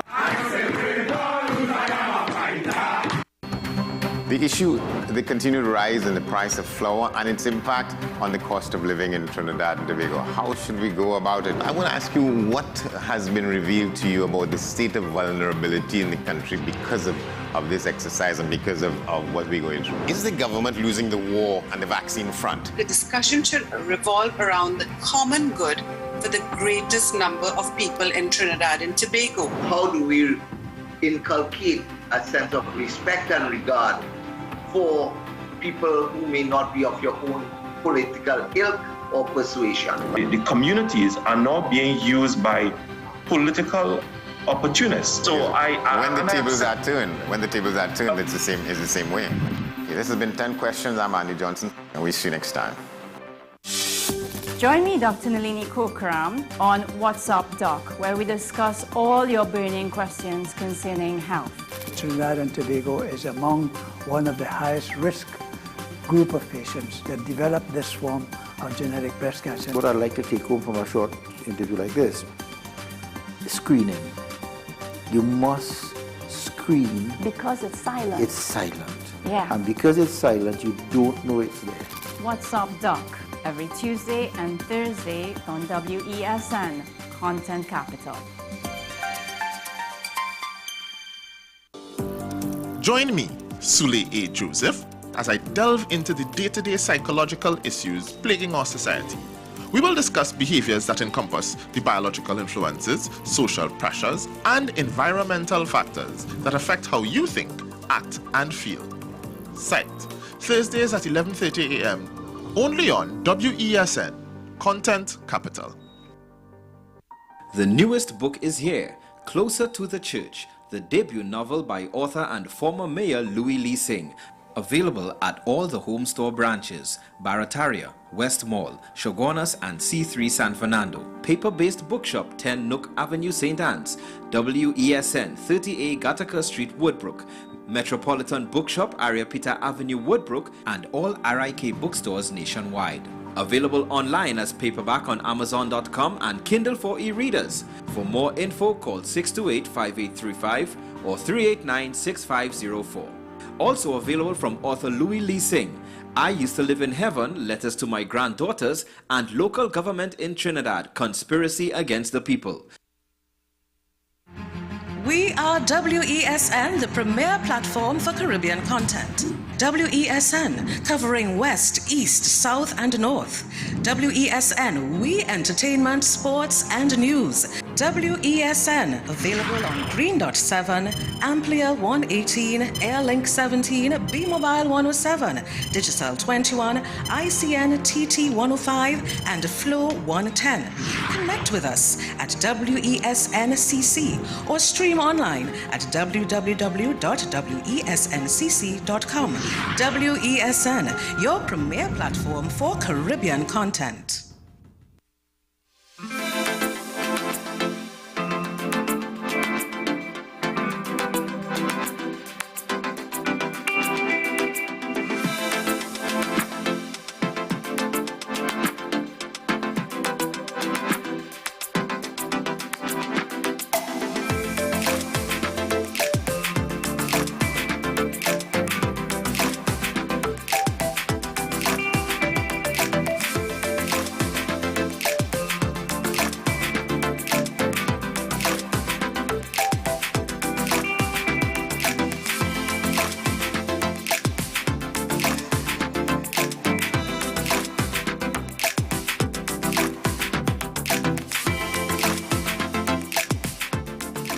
continues its intensive round-the-clock bombing campaign on the territory.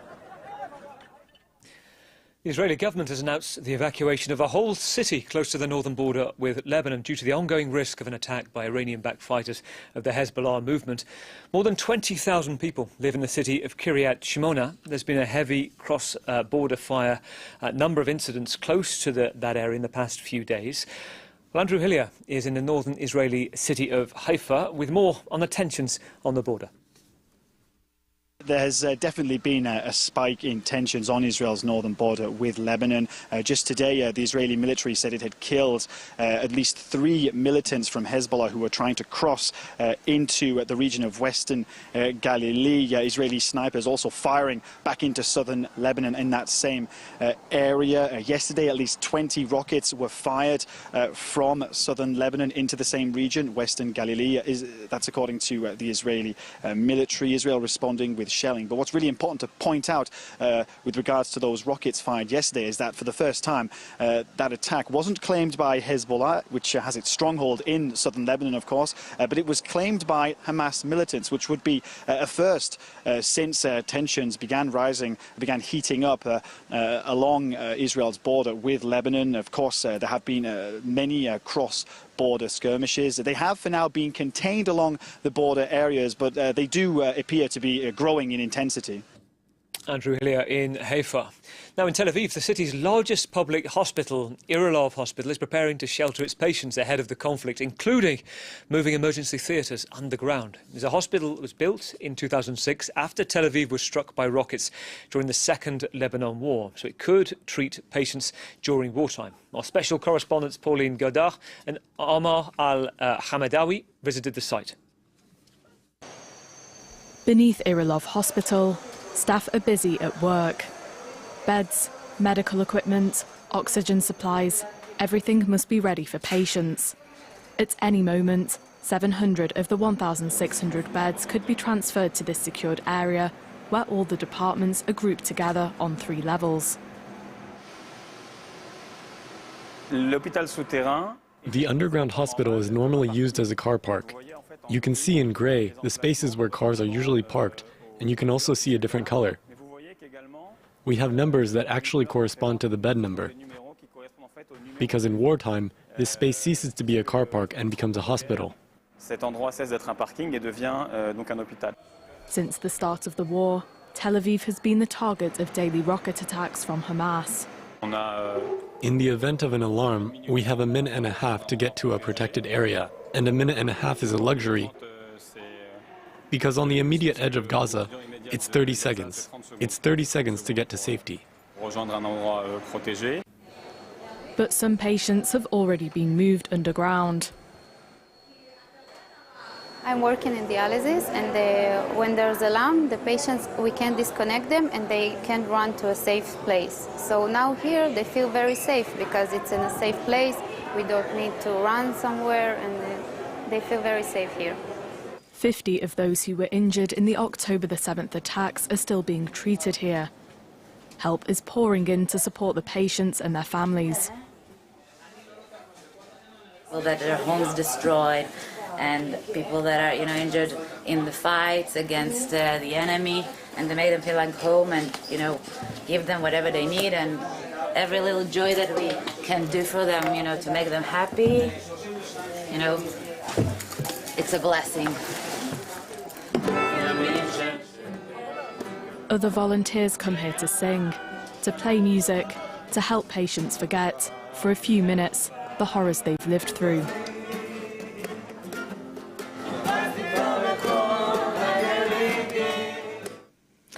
Two other developments we're following around the world. In Haiti, 2 years after the assassination of President Jovenel Moïse, police have arrested the alleged prime suspect. The details we have so far is that Joseph Felix Badeo, a former government official, was captured in broad daylight, leaving a supermarket in the capital, Port-au-Prince. Emerald Maxwell has the latest.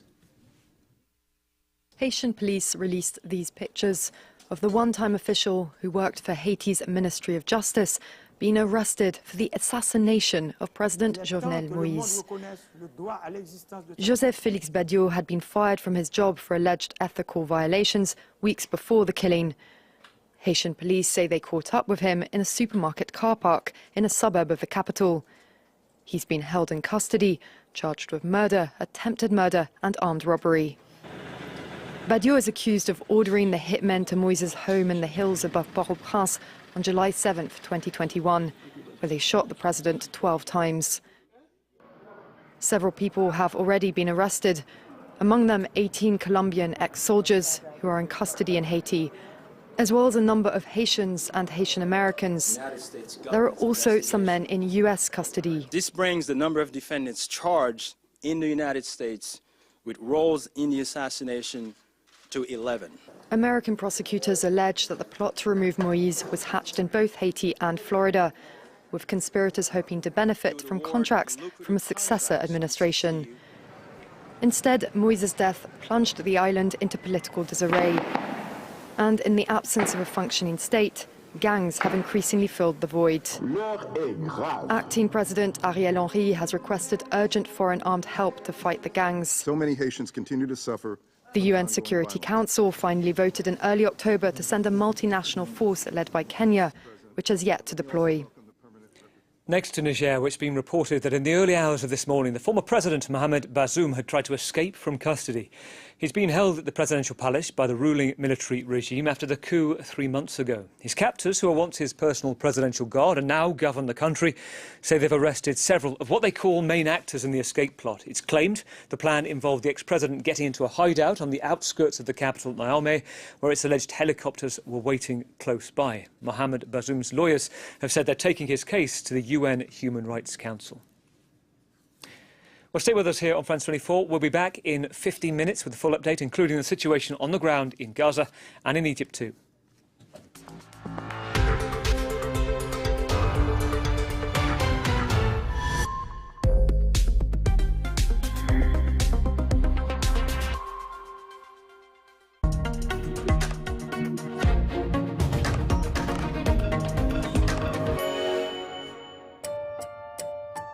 Their carbon-absorbing properties have made trees crucial climate allies.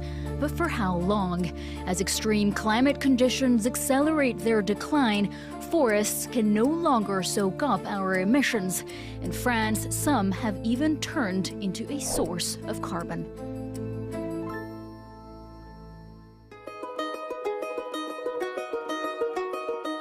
Nous sommes en forêt de plaine dans la région Grand Est, dans une forêt de chênes, de hêtres et de charmes.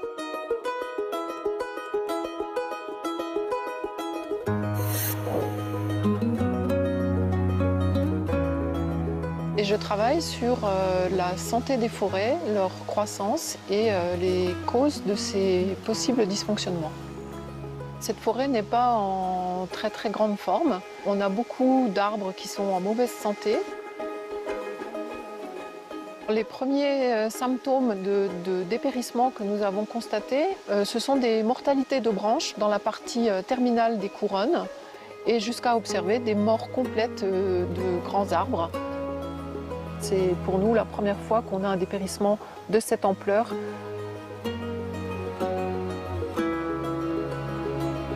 On a un grand nombre d'espèces qui dépérissent, des espèces feuillues. On a aussi donc des résineux qui ont des problèmes de santé.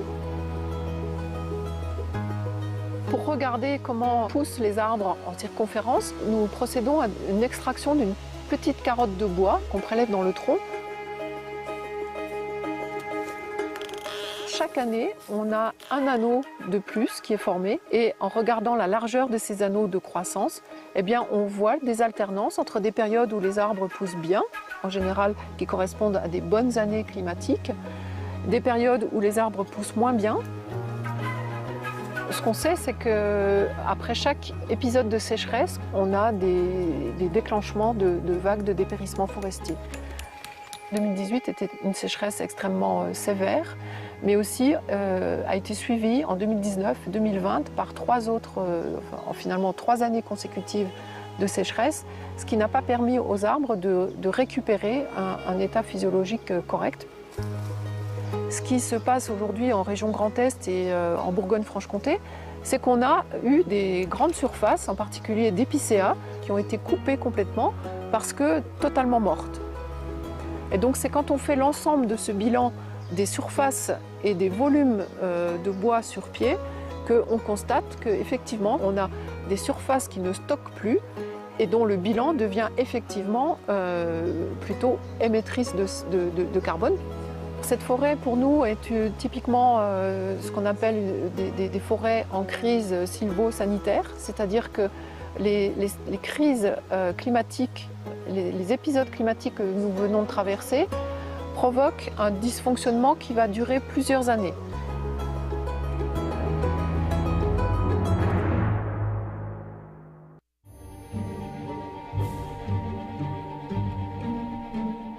There's now a clear trend. French forests are losing their ability to act as carbon sinks. Just take a look at the latest numbers.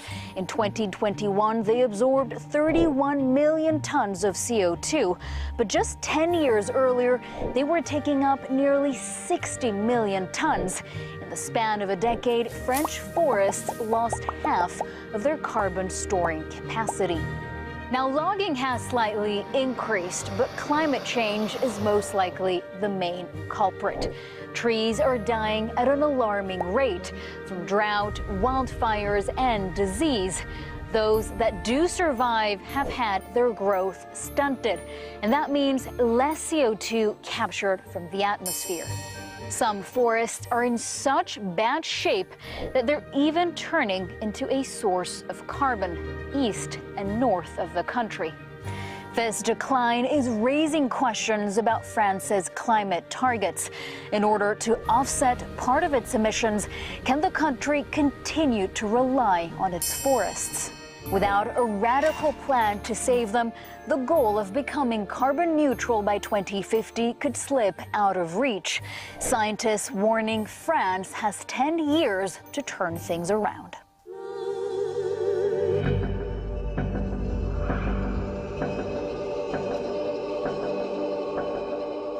À l'IGN, on relève, on cartographie, on mesure et on décrit les forêts françaises pour connaître les quantités de bois et les quantités de carbone qui y sont stockées.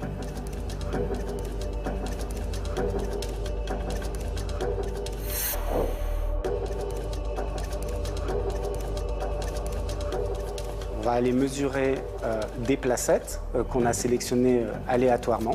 Sur ces placettes, on va mesurer les arbres. On va mesurer le tour de chaque arbre. On va mesurer aussi des hauteurs, puisqu'il nous faut la hauteur et la circonférence pour calculer le volume de l'arbre. L'intégralité de la quantité de bois qui se trouve dans les arbres des forêts françaises est calculée par l'IGN et convertie ensuite en carbone, puisqu'on connaît la quantité de carbone qui se trouve dans un mètre cube de bois. Ce qu'on peut dire aujourd'hui, c'est que nos forêts stockent de moins en moins de carbone. Les arbres poussent de moins en moins vite. C'est ce qu'on appelle la production biologique des arbres et elle a baissé de 10% sur la dernière décennie. Et parallèlement, la mortalité, elle, a augmenté de 54%. Avec les conditions climatiques des dernières années, les arbres sont en plus mauvaise santé qu'avant.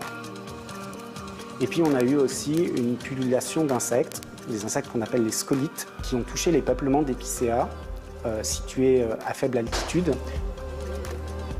On continue à avoir des forêts qui stockent du carbone, mais elles en stockent moins qu'avant. Donc c'est ce puits de carbone qui a tendance à diminuer.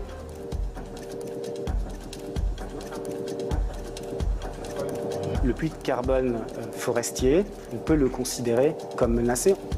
Ça veut dire qu'il faut être prudent sur nos espoirs pour que la forêt compense nos émissions de CO2. Croire que la forêt stocke assez de CO2 pour que nous, on puisse continuer à en émettre plus, ce ne serait pas la bonne solution.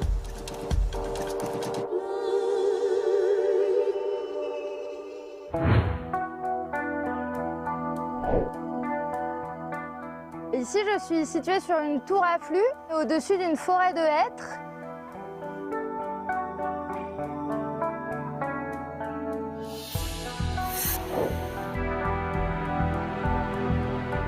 Cette tour est équipée d'instruments qui nous permettent de suivre l'évolution des échanges de carbone entre la forêt et l'atmosphère.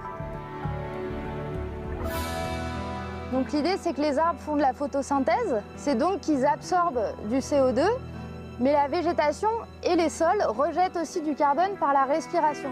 Et donc, savoir si une forêt est un puits ou une source de carbone, c'est vraiment regarder la différence entre le carbone capté par la forêt via la photosynthèse et le carbone rejeté par la respiration des sols et des plantes. On a un instrument qui mesure la vitesse et la direction du vent, qui est couplé à un autre instrument qui, lui, mesure les concentrations en eau et en CO2. Et c'est en combinant ces deux instruments qu'on arrive à estimer les flux nets d'eau et de carbone à l'interface. Ces flux sont la résultante en partie de comment les stomates des feuilles se comportent. C'est là où les échanges gazeux se font. Et donc, on fait aussi des études à plus petites échelles où on mesure vraiment sur une feuille ces échanges gazeux et les caractéristiques de ces fameux stomates. Ça nous permet de mieux comprendre les conditions de la réalisation de la photosynthèse. Et donc ensuite de pouvoir extrapoler à l'échelle de tout le couvert. Donc on a fait des recherches sur les impacts de la sécheresse 2022 en utilisant l'ensemble des tours à flux du réseau. Et ça nous a permis de montrer que les forêts ont toutes, sauf en Finlande et en Suède, ont toutes diminué leur absorption de carbone. Alors la forêt de Hesse, si on regarde par exemple l'été 2022, au mois d'août, on a eu une semaine où la forêt a fait que émettre du carbone plutôt que d'en absorber. Aujourd'hui, les forêts absorbent à peu près 30% de nos émissions. D'un côté, quand il y a plus de CO2 dans l'atmosphère, ça a tendance à stimuler la photosynthèse, donc les plantes absorbent plus de carbone. Mais d'un autre côté, on a aussi plus de sécheresse, on a des feux de forêt très intenses. Donc on ne sait pas exactement comment ce puits de carbone va évoluer dans l'avenir.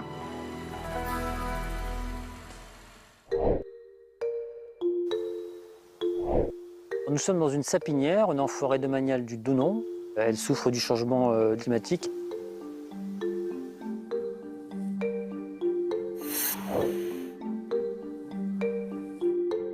Cette sapinière, quand on regarde nos outils, nos projections climatiques, en 2050, elle est vulnérable.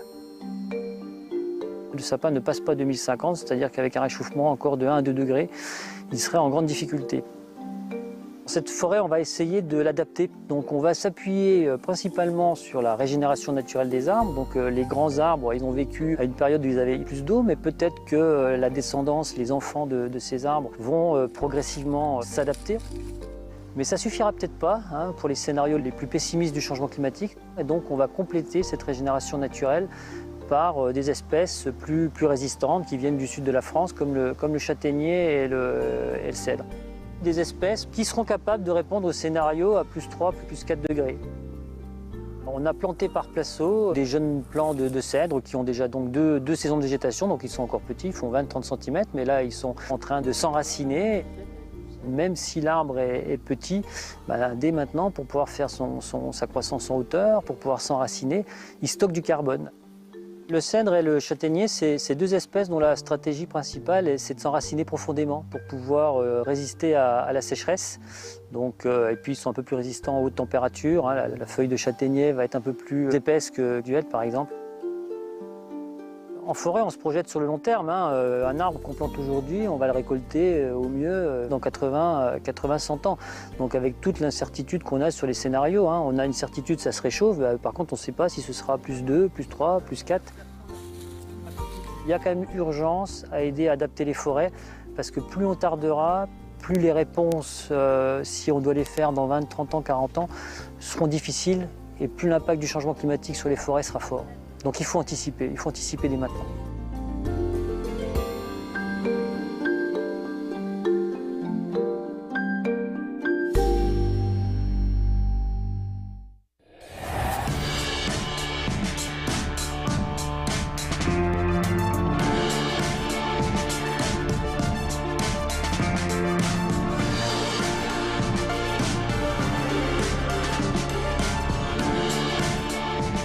France 24, a different point of view.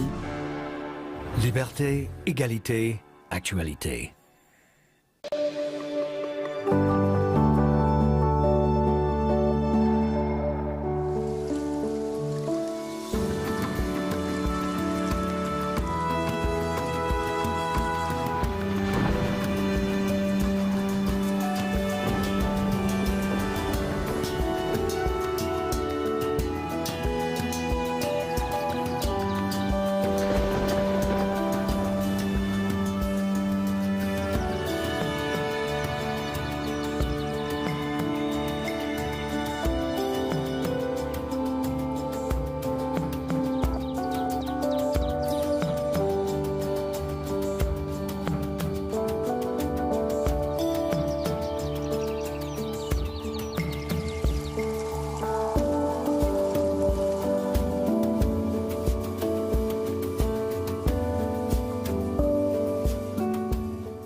on France24.com.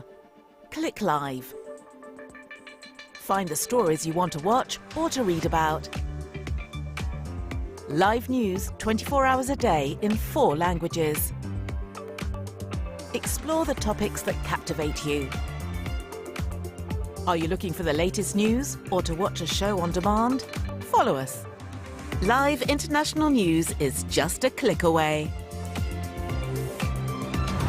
Liberté, égalité, actualité.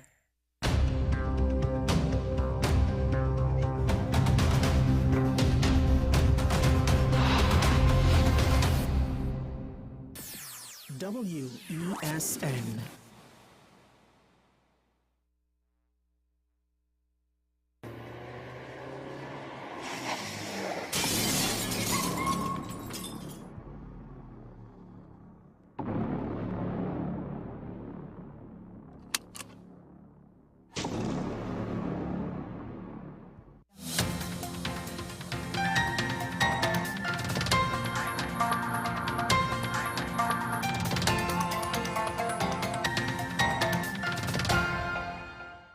Here is the WESN News on the Hour. I am Sira Ali. Thanks for joining us. Here are the headlines.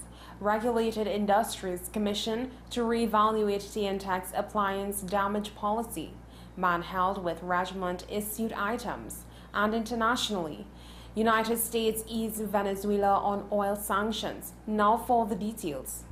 The Regulated Industries Commission has announced its intention to conduct a thorough review of the Trinidad and Tobago Electricity Commission's policy concerning damaged appliances. The update was provided by RIC's Deputy Executive Director, Carl Balcaran, during a news briefing held at the Hilton Trinidad on Thursday in response to a reporter's inquiry. It has come to light that the issue of TNT's damaged appliance policy was a recurring concern raised during the consultation process conducted by the RIC. Ms. Balcaran clarified that the damaged appliance policy will be revisited over the course of the upcoming price review period.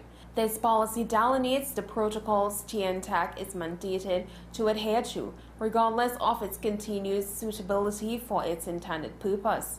In addition to this, the senior RIC official pointed out that there is a guaranteed standard for addressing voltage fluctuations. Balcaran also highlighted that there are currently 2 avenues of redress available for individuals affected by this policy. 1 man was arrested, and a firearm and quantities of ammunition, drugs, and Trinidad and Tobago Regiment issued items seized during an anti-crime exercise conducted by officers of the Interagency Task Force in the Febo Village District on Wednesday morning. Officers, assisted by the Air Support Unit, conducted the exercise between 5 a.m. and 9 a.m. on Wednesday, 18th October, during which they proceeded to the home of a 28-year-old suspect. A search of the premises resulted in officers finding 1 pistol loaded with a magazine containing 13 rounds of ammunition, a quantity of marijuana, and a bulletproof vest. Investigations are ongoing. Internationally, the United States is easing sanctions on Venezuela after the South American country's government and opposition agreed to have next year's election monitored by international observers. Sanctions will be eased on Venezuela's oil, gas, and gold sectors. The next election in Venezuela has been scheduled for the second half of next year. Other sanctions imposed over the suppression of protests and the erosion of democracy remain in place. Washington has cautioned that the relaxation could be reversed if the electoral pact collapses. But that's news to the hour on WESN. I am Sira Ali. Thanks for watching.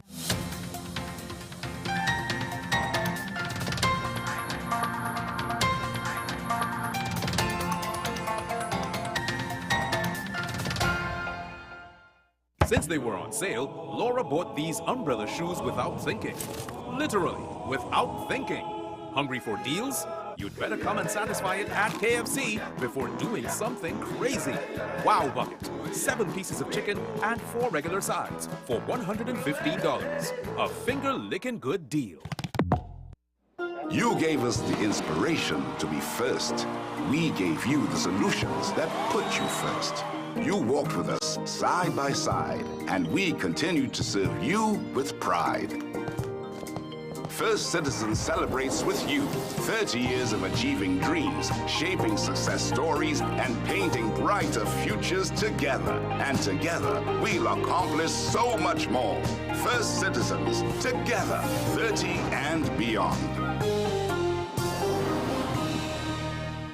My name is Carl Media. I am the founder and the host of Ever Increasing Voice Ministries. Join me every Saturday and Sunday on WESN, this powerful station, at 9 a.m. on Saturdays, 1 p.m.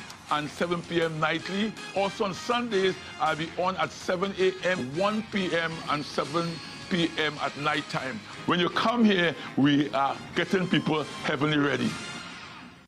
The newest book is here, Closer to the Church, the debut novel by author and former mayor Louis Lee Singh. Available at all the home store branches, Barataria, West Mall, Shogunas and C3 San Fernando. Paper-based bookshop 10 Nook Avenue, St. Anne's, WESN 30A Gattaca Street, Woodbrook, Metropolitan Bookshop, Ariapita Avenue, Woodbrook, and all RIK bookstores nationwide. Available online as paperback on Amazon.com and Kindle for e-readers. For more info, call 628-5835 or 389-6504. Also available from author Louis Lee Singh, I Used to Live in Heaven, Letters to My Granddaughters, and Local Government in Trinidad, Conspiracy Against the People. WESN.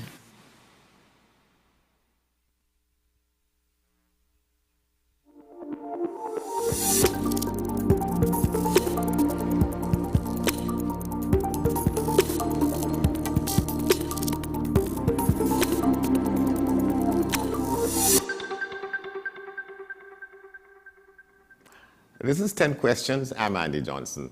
On this edition of the program, we're talking with Dr. Victor Gill, Pastor Victor Gill from the Victor Gill Ministries. We tell you a little bit about who he is. Apostle Victor Gill. He's been in ministry since 1988, and during this period, he's obtained a certificate in building construction and masonry, a diploma in theology from the West Indies School of Theology. He has a BA in pastoral theology, a Master of Divinity degree, and a Doctor of Philosophy degree from the Caribbean College of the Bible International. He's served in the capacity as Vice President and Financial Administrator for the Caribbean College of the Bible International. Throughout his ministry, his message has remained consistent: holiness, repentance, Jesus is coming soon, and hell is real. His motto: there is a heaven to gain and a hell to shun. Victor Gill is the senior pastor at the Redemption Christian Center. He's also the overseer of 3 other branch churches nationally, as well as churches in Zambia, South Africa, Zimbabwe, and India. The issue is a debate, if you like, over, and a discussion over what some people see as the government's attempt to introduce, the Ministry of Education's attempt to introduce what they call comprehensive sex education in schools. And the ministry is saying, well, that is not on the agenda, but some people in the religious community are seeing things that they consider to be, and they're sending a warning against it. That's the discussion we're going to have in this edition of the program. Good to see you, so welcome. Thank you so much, Andy Johnson, for having me on this program. Yeah, and we're saying, well, this is when you second time around, it might be the way it goes, because the last time we tried to do it, we had some of these challenges here. So welcome again to the program. Well, let me just read this story that was carried in the paper the day after the Minister of Education had held some discussions with a lot of interested parties, including yourselves in the religious community. The story begins by saying that sex education in school is one of the main issues discussed at the Ministry of Education's EduTalk town hall meeting, as 2 participants would not easily accept the minister's statement that, quote, comprehensive sex education was not on part of the new national education policy. And this followed the minister's presentation of the new and updated national education policy 2023 to 2027. This took place at the Carpichima West Secondary School in Freeport on that day. One participant was of the view that the new policy was trying to allow, quote, comprehensive sexuality education, unquote, in schools. But Minister Gatsby Dolly immediately refuted this. And during the forum, the ministry officials fielded questions from a handful of people who were physically at the forum, which was also live streamed. And it is a quote here: "We do not have comprehensive sexuality education on our school curriculum." That's what the minister is saying. But somebody identified as Kenrick Romaine of the faith-based organization TT Response said his organization was not in support of CSE in school. TT Response, that's a group of religious leaders and religious organizations looking at this question about what is and what is not on the education curriculum in Trinidad and Tobago. That's the discussion. Dr. Gill is joined with us this morning. Good to have you, sir. Thank you again, Andy. Yeah. Okay, in response to your question, permit me to provide, first of all, a context, for our concerns. All right? Now,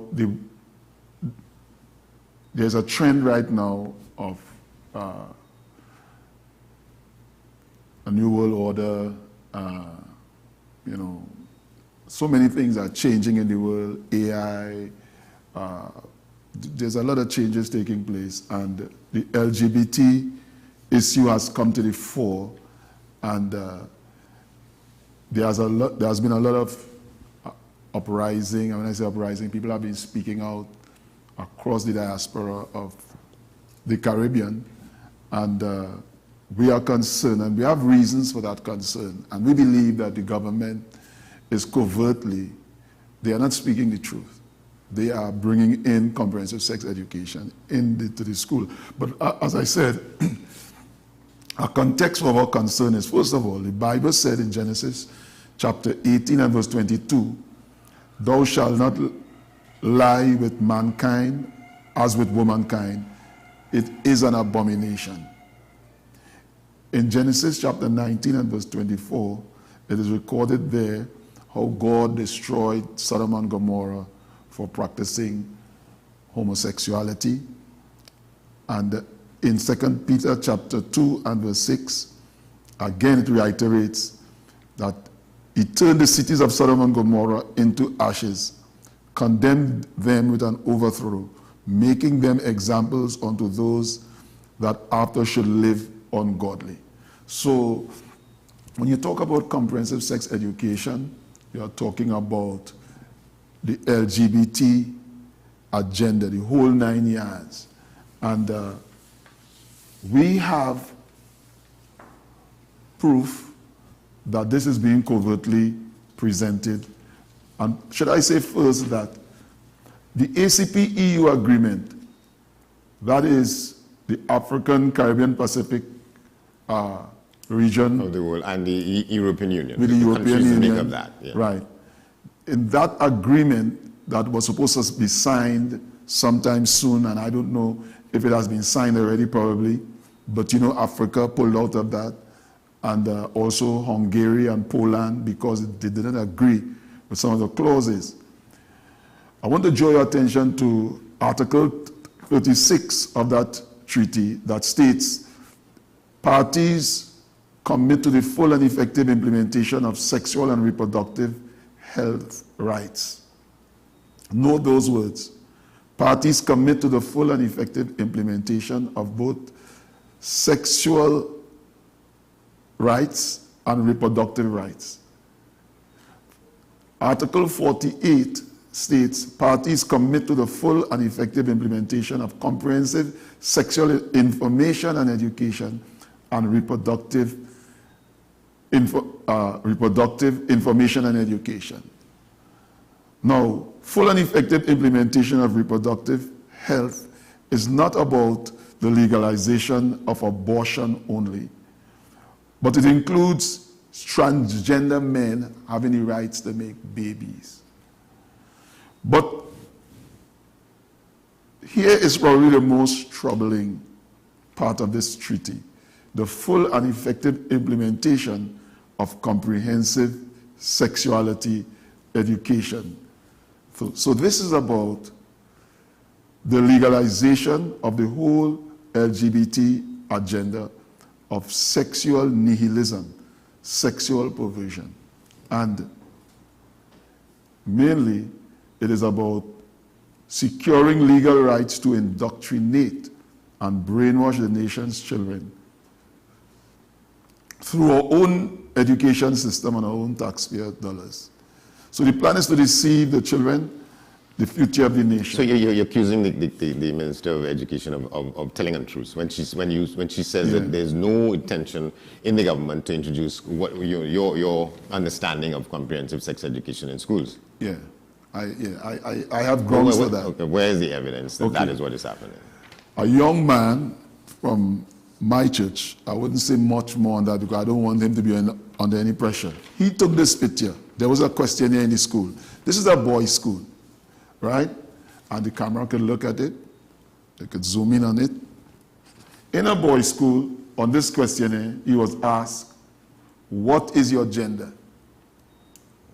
Male, A, B, female, C, non-binary, D, prefer not to tell. Now, when you look at this, he took this picture apparently like under the desk, quick, and showed it to his mother, and his mother brought it to my attention. So this was being given out in school by whom? This was done in a boys' school by the teachers. Teachers providing this for in a secondary boys' school. Yeah. Now, how could you ask a boy, what is your gender? That is absurd, right? That is an oxymoron. And are you female or non-binary? You know, when you say non-binary, it means, well, I am neither male nor female. Then we had another young girl, this was a boy, that entered Roy Tech.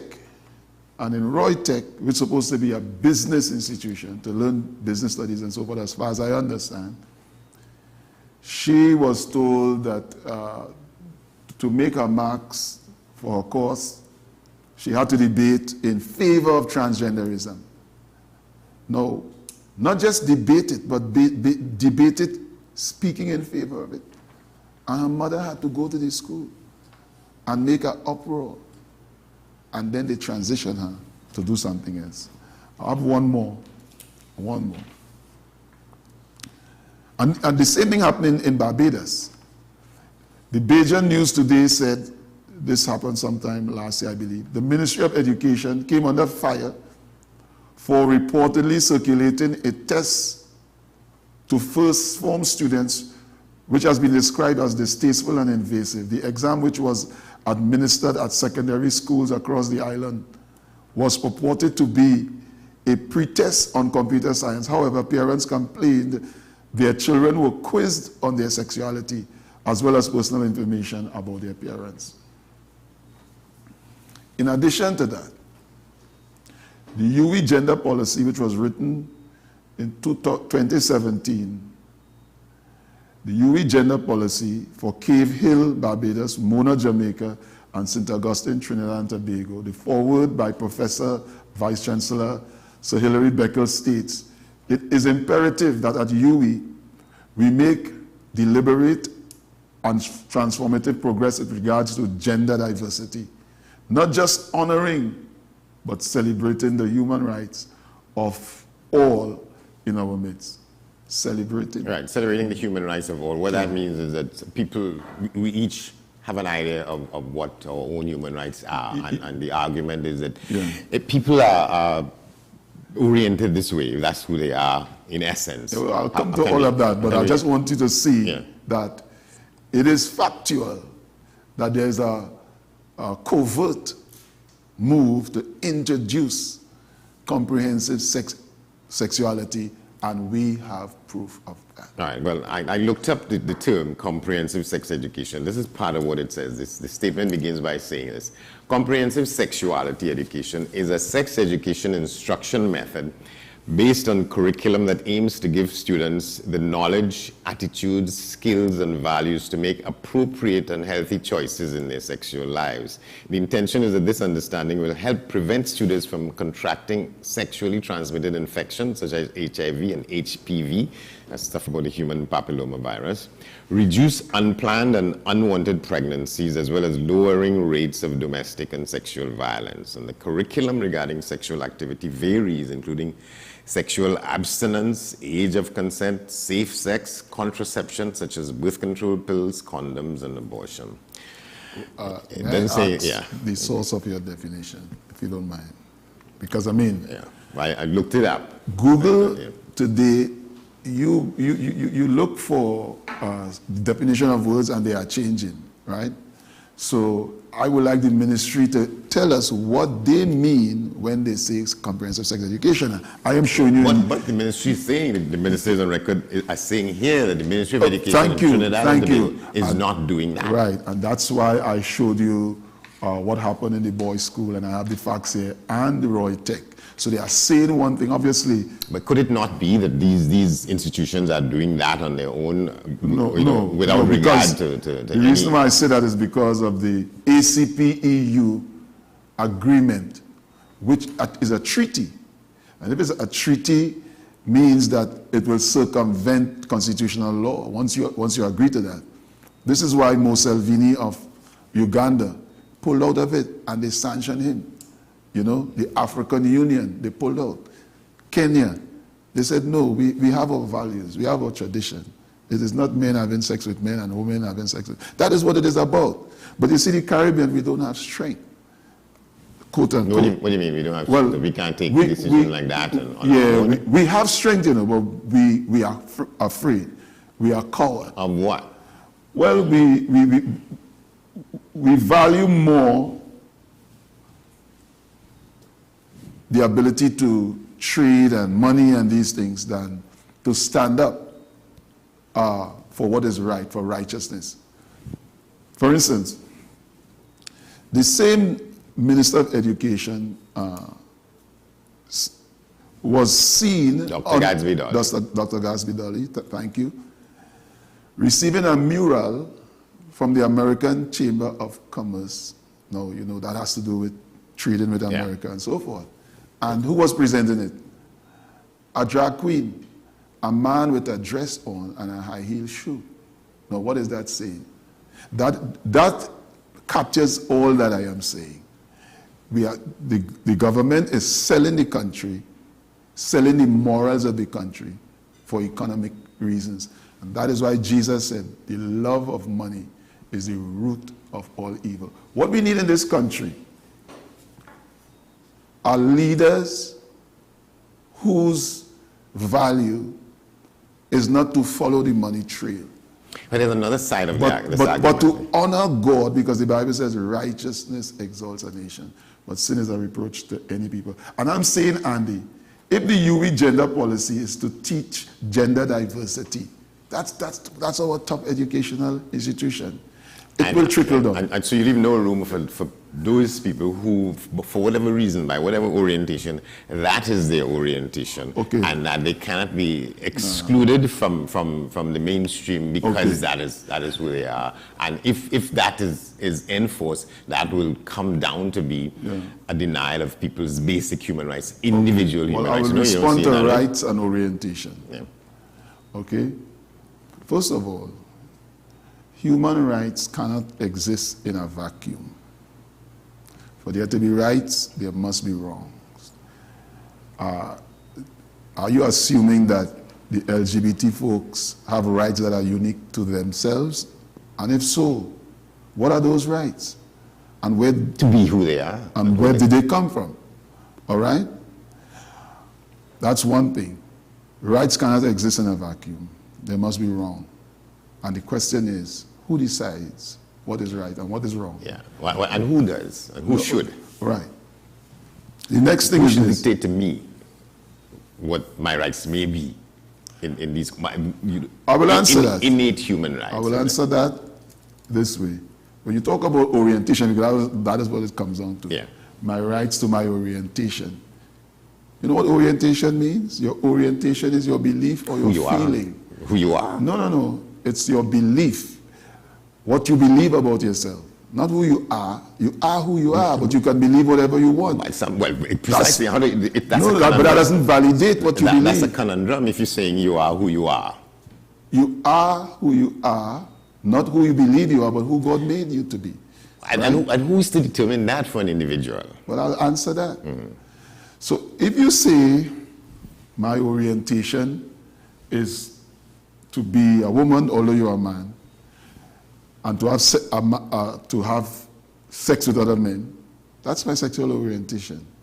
Okay? It's not. All right, because your orientation is your belief and your feeling. No. That is very, very tenuous. That is very subjective. Because if a man says, my orientation is necrophilia, to have sex with the dead, I kill them and I have sex with them, does that make it right? Of course not. There's no way you can say yes to that. All right, so by the same token... There are some things that are out and out crimes, right? No. You know what I'm saying? So, and I'm saying that to say, because there's another part of the argument, there's another part of the argument in which more and more, let's take Trinidad and Tobago, let's do that, the judiciary is coming out on the side of making it possible for people to be who they are. And I see there's a headline in part of this discussion in which there are people in the religious movement as well as elsewhere in the society who are saying that, I saw a headline in the paper saying that judges cannot write the rules. Right. We can't make the laws, but the judges are saying, well, yeah, right. And some of them are interpreting. You see, what they have now is activist judges. Activist judges. Crime is not just on the streets of Laventille and in these poor communities. Crime is being committed from the top. Judges assuming rights that they don't have. You know, I want you to understand. That's a whole other part of the argument. You're saying that... No, but all that is involved in it, because at the end of the day, it's what is permitted under the law. And sometimes, we have laws that have been there from millennia, and some people are challenging. But let's get back to who makes the law, or who made the law. Because I said, human rights cannot exist in a vacuum. For there to be right, there must be wrong. And that is obvious, that's logical. The question is, who decides what is right and what is wrong? And the answer is God. God, the Bible, the Word of God has been proven. The Western Hemisphere has existed under Judeo-Christian values and has prospered and has led the world in prosperity under those values. But what is happening today, we are shifting. Every so often, whether it's 100 years, 200 years, and so on, there have been revisions on what we feel was what was intended back thousands of years ago, and different readings of how we proceed with our lives. Things get changed, understandings get revised, and so on. You're saying that is how it should be. That is not how it should be. Yeah, not all change is good change. All right, fair enough. There have been many changes for the worse. Venezuela changed to become socialist, and it led to poverty. There was a time when it was lawful. Slavery was lawful. Mm-hmm. Well, slavery when it was lawful? Which slavery are you talking about? Different kinds. Generally of slavery. speaking, you're talking about the transatlantic slavery and so forth. But that didn't make it right. Well, that's the point. But it was accepted, and people lived like that for hundreds of years until an enlightenment of a sort came, and how many millions died in the voyage? That doesn't make it right. It was a crime, and what the church, what we at TT Response want to say is this: do not indoctrinate our children by telling them a man can have sex with man and woman with woman, and it is normal. You can teach the LGBT agenda and homosexuality, but teach it as wrong, because it is wrong. And let the children make their choices. I'll come back to the question as to what is happening in the schools. You're disputing, you categorically disputing the position of the Minister of Education that, however we want to construe it, comprehensive sex education is not on the curriculum, and my understanding is that it's not, and it's not going to be. But I'm taking. But that is not true, because why would you receive a mural from the American Chamber of Commerce from a drag queen. But that has nothing to do with education. Yeah, you are the Minister of Education, you see? You are sending a message. Some things are taught and some things are caught.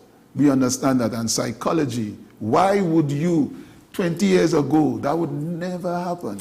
Well, a lot of things that are happening now wouldn't Exactly. happen. We are going down the wrong path and wrong is becoming acceptable. That is what we are concerned about. But we as Christians are saying, leave us alone. Give us our rights. Because we are not going to allow the government to tell our children a man can have sex with a man and a woman can have sex with a woman. And the American Chamber of Commerce and the ACPEU could take it back to Europe. These are the same people who divided up Africa and decided to bring us here as slaves. Now they want to tell us who to have sex with and indoctrinate our children. Well, what I'm saying is that you are alleging that this is what is happening, and you're running straight into the collision with the minister. I'm alleging because UE has it here. I want to be clear. This is not a hypothesis. This is not an exaggeration. I give you facts. This is an innocent young man. This happened in a boys' school, secondary school, and here in the UE gender policy. Well, you claim it to be facts. I mean, I don't know. You say that the boy brought that home. Of course. The same with the minister. She claimed that she's not lying, but politicians really talk the truth. You see? What I'm saying, it's about politics and they are politicizing with the future of our children. So we have facts here, and I'm saying the Chancellor of UE, the Vice Chancellor, Hillary Beckles, he said it is imperative that at UE we make deliberate and transformative progress with regards to gender diversity, not just honoring but celebrating the human rights in our midst. But I am convinced of this. And you have a problem with that. If it is an interpretation of gender human diversity rights, means there are 100 and something genders, they say. You can be this, you can be that, you can be two genders at the same time. That is nonsense. That is not true. That is a construct of man. They just come up with that. There are only two genders. The word gender means to birth. Let me just say this. The word gender means to birth. You can't have a transgender because you can't transbirth. Your birth is once. The only second birth we know is to be born again as a Christian, and that's a spiritual birth. So it's nonsense. They are taking words using the sleight of tongue and playing, using foolishness to play smart. All right, I'm afraid we have to leave it there, sir. Thank you very much. Oh, I didn't just get going, but it's like that. It's like that. But this is a discussion. But I enjoy the conversation. This is a discussion that will continue. Thank you very much. Pastor Dr. Victor Gill. That's our broadcast for this edition of the program. I'm Andy Johnson. Thanks for watching, and we'll see you next time.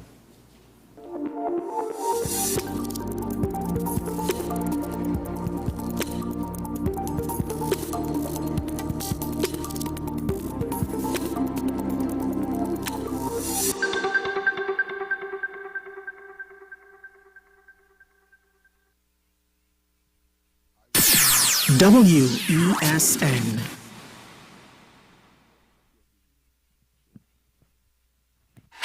FanZone, your reliable, authentic supplier, has just gotten better. You can now visit our website www.fanzonett.com for your authentic wear and collectibles.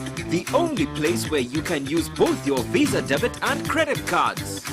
Visit our website fanzonett.com to make your purchase today.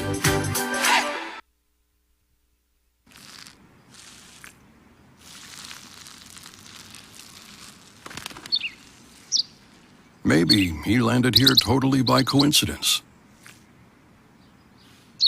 But if by chance he's admiring your fresh coat of Benjamin Moore soft sky blue, well, that's a pretty high compliment. Coming from an expert. Let's Let the home store turn your house into a home you love. Get everything you need to give your home that special look and feel. We offer household items, lawn and garden, paint center, hardware, plumbing, lighting and electrical, toys and storage solutions. 5 convenient locations: 6th Avenue Barataria, The Falls at Westmore, Pennywise Plaza Shoguanas, C3 Center Branch and C3 San Fernando. Check out our Facebook page for more information and come visit us today. The Home Store. Turn your house into a home you love. From Maracas Bay to Arapita Avenue and Piaco, Richard's Bake and Shag brings the world's most popular fish sandwich closer to you. Open daily at all our locations. You gave us the inspiration to be first. We gave you the solutions that put you first. You walked with us side by side, and we continued to serve you with pride. First Citizen celebrates with you 30 years of achieving dreams, shaping success stories, and painting brighter futures together. And together, we'll accomplish so much more. First Citizens, together, 30 and beyond. Take some time for yourself or spend some time with the family at Sandy Point Village Hotel. Enjoy our various studio and suite apartments, self-contained with their own kitchenettes and Wi-Fi. We also have our famous 100-foot swimming pool and our beachfront restaurant, the Steak and Lobster Grill. And our location in Crown Point puts us near the center of activity from the nylon pool to the local nightlife. Call us and make your reservations at 639-8533, 389-2378, or email us at sandypointvillagehotel@gmail.com. My name is Carl Media. I'm the founder and the host of Ever Increasing Voice Ministries. Join me every Saturday and Sunday on WESN, this powerful station, at 9 a.m. on Saturdays, 1 p.m. and 7 p.m. nightly. Also on Sundays, I'll be on at 7 a.m., 1 p.m. and 7 p.m. at night time. When you come here, we are getting people heavenly ready. The newest book is here, Closer to the Church, the debut novel by author and former mayor Louis Lee Singh. Available at all the home store branches, Barataria, West Mall, Shoguanas and C3 San Fernando. Paper-based bookshop 10 Nook Avenue St. Anne's, WESN 30A Gattaca Street Woodbrook, Metropolitan Bookshop Areopita Avenue Woodbrook, and all RIK bookstores nationwide. Available online as paperback on Amazon.com and Kindle for e-readers. For more info, call 628-5835 or 389-6504. Also available from author Louis Lee Singh, I Used to Live in Heaven, Letters to My Granddaughters, and Local Government in Trinidad, Conspiracy Against the People.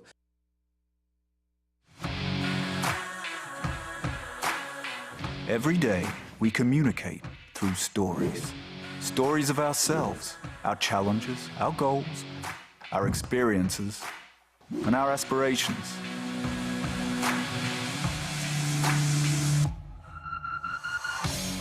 Storytelling is an art that we have mastered. WESN Film Studios comprises a collaborative team of experts with extensive industry experience locally, regionally, and internationally.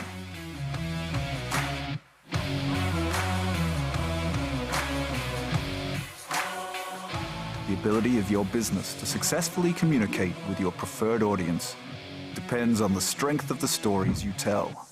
Your vision should be communicated in a high-quality, professional, and creative way.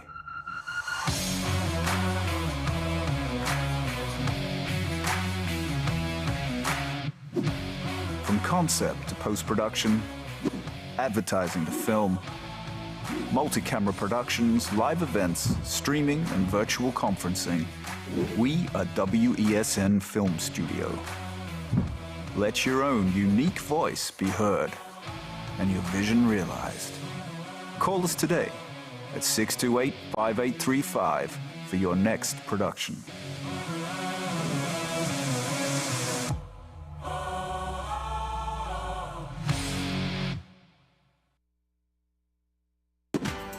Young at heart, purpose-driven, patriot even. When you like to party, but are still passionate about discussing important issues. The only place where your needs will be met is WESN, Content Capital. We are WESN, the premier platform for Caribbean content. WESN, covering West, East, South, and North. WESN, we entertainment, sports, and news. WESN, available on Greendot 7, Amplia 118, Airlink 17, Bmobile 107, Digicel 21, ICNTT 105, and Flow 110.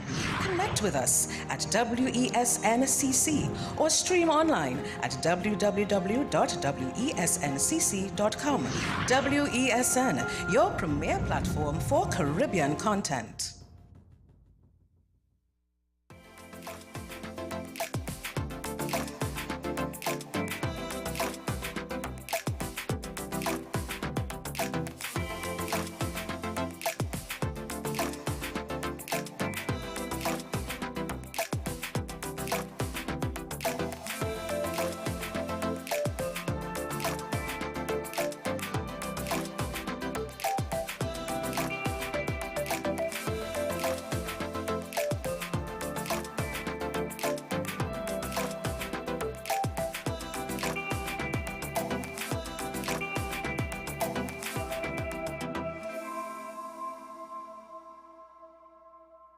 Everyone can find something to vote on. Is it hence this appeal in the Oval Office to Americans to say we must dig deeper? But there has been Republican criticism to him lumping all of these things together, not just for Israel, and also the elephant in the room is the fact that there's no properly functioning House of Representatives. Yes, until there is a Speaker of the House, Joe Biden can make all the requests he wants from Congress. It's simply not going to pass because the House is not open. They need a Speaker of the House, and we're about to go in any moment now into a third round of voting to find that Speaker of the House.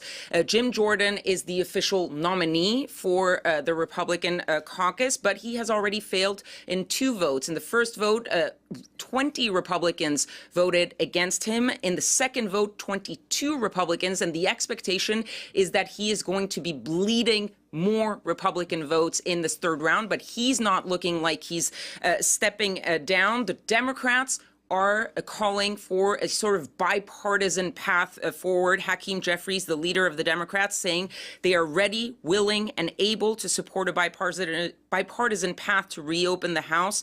And he called Jim Jordan a clear and present danger to our democracy.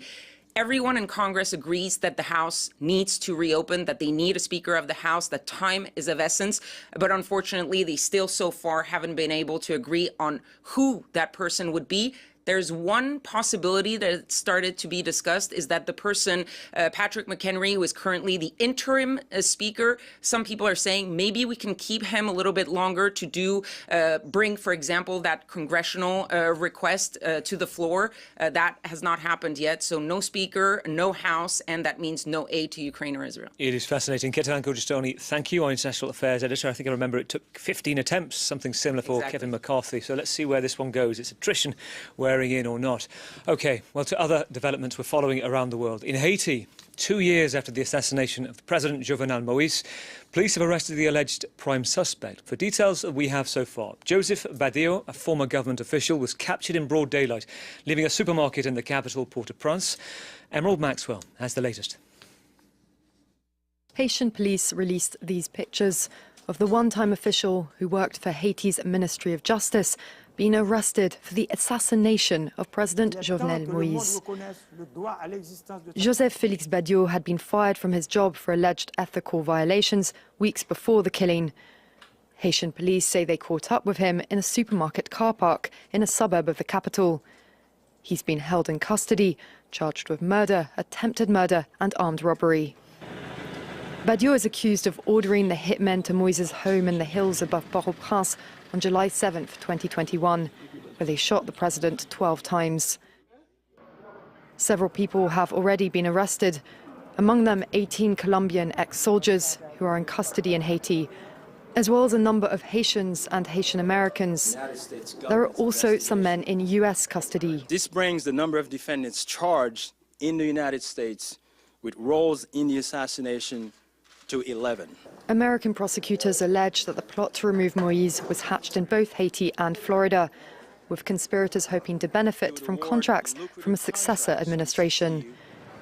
Instead, Moise's death plunged the island into political disarray. And in the absence of a functioning state, gangs have increasingly filled the void. Acting President Ariel Henry has requested urgent foreign armed help to fight the gangs. So many Haitians continue to suffer. The UN Security Council finally voted in early October to send a multinational force led by Kenya, which has yet to deploy. Next to Niger, where it's been reported in the early hours of this morning, the former President Mohamed Bazoum tried to escape from custody. He's been held at the presidential palace by the ruling military regime after the coup 3 months ago. His captors, who were once his personal presidential guard and now govern the country, say they've arrested several of what they call main actors in the escape plot. It's claimed the plan involved the ex-president getting to a hideout on the outskirts of the capital, Niamey, where it's alleged helicopters were waiting close by. Mohamed Bazoum's lawyers have said they're taking the case to the UN Human Rights Council. Well, stay with us here on France 24. We'll be back very soon with a full update on the ground in Gaza and in Israel too, with the continuing developments there.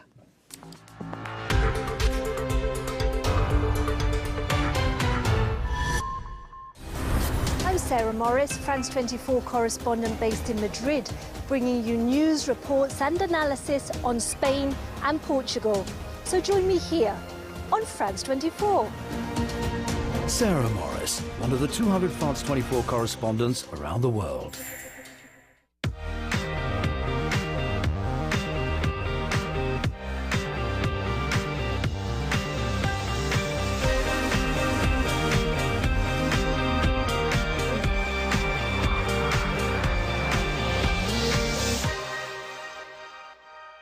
Hello, I'm Annette Young and welcome to the 51%, a show about women reshaping our world. Coming up, an investigation into French thermal spas who claim to treat infertility in women, this despite no medical proof that the procedure called vaginal irrigation is indeed effective. Also, the dark side of microfinancing and how millions of Indian women are now facing spiralling debt from a system which was meant to lift them out of poverty. Je dis non, c'est non. Mais quand je dis oui, c'est oui. And they call it digital voodoo. A Togolese music trio has wowed Europe with a unique beat that combines voodoo incantations and electro rhythms. But first, and for decades, people here in France have gone to thermal spas to be treated for a variety of ailments, and the treatments are partially covered by the national healthcare system. Some of the spas claim to treat infertility in women, even though there's no scientific proof that such treatments actually work. Here's an investigation from our colleagues at France 2. For almost 70 years, treatments at thermal spas have been covered by the French health system, as long as a patient has a prescription from a doctor. In France, there are 84 thermal spa clinics, which see some 600,000 patients per year. Some say they leave the spas in better shape. I have less pain. This stay gave me real benefits. Thermal cures cost the national health insurance about 265 million euros each year. Doctors send patients with joint pain, respiratory problems, or for gynecological reasons. But in the list of pathologies, one caught our eye. Several spas say they treat infertility, one claiming to have an effective and natural treatment for infertility, another taking it a step further, saying babies were born because of our cures. Such is the case at this thermal spa in southwest France, known for its infertility treatments. Each year, the center treats about 100 women, many with one last hope of having a child. I'm trying. I have nothing to lose. This is one of my last chances to give birth. For 3 weeks, this 43-year-old patient receives several different daily treatments, notably vaginal irrigation. The goal is to irrigate the vagina with about 2 liters of liquid during a bath for around 20 minutes, so that the interior of the uterus is cleansed without inundating it. The treatment costs about 500 euros, reimbursed almost entirely for women being treated medically for infertility. On this wall, the center proudly displays birth announcements of its former patients, testimonials which, according to management, proves the treatments have been successful. But that is not always the case at other thermal spas. Here we enter another center with a hidden camera and introduce ourselves as a couple dealing with infertility. Hello, nice to meet you. A doctor explains to us how the treatment works. It's a vaginal thermal water compress of thermal water that you must leave inside the vagina for at least 1 hour.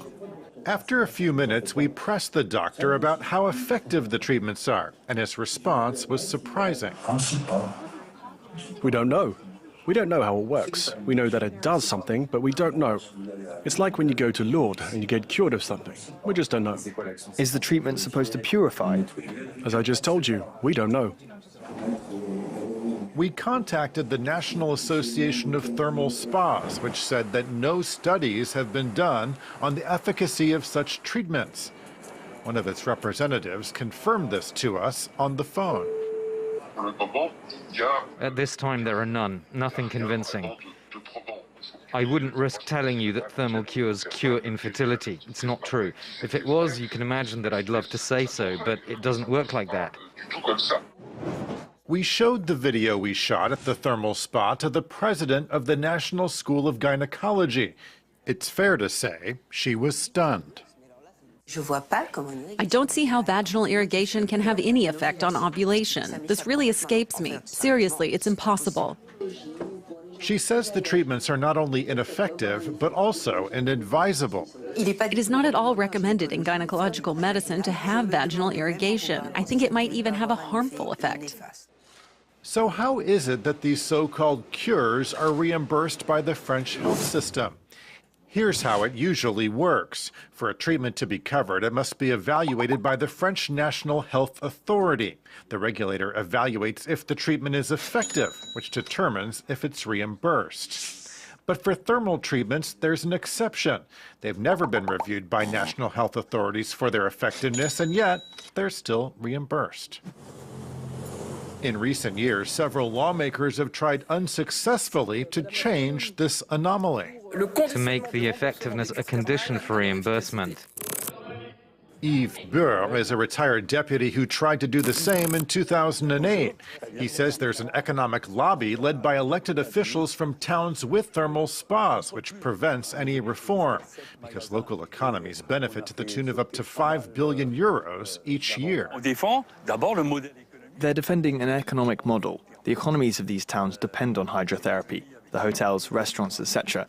It's social security which helps finance this economic model. In the face of this criticism, defenders of hydrotherapy claim that reimbursements for thermal treatments represent only 0.15% of overall health insurance expenses.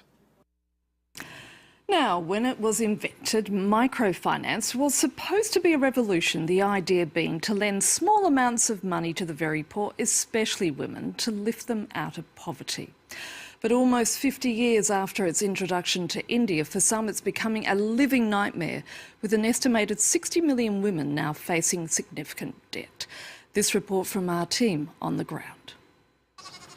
In the state of Maharashtra, central India, lies the village of Natala. This is where Sindhu, a farm worker, lives.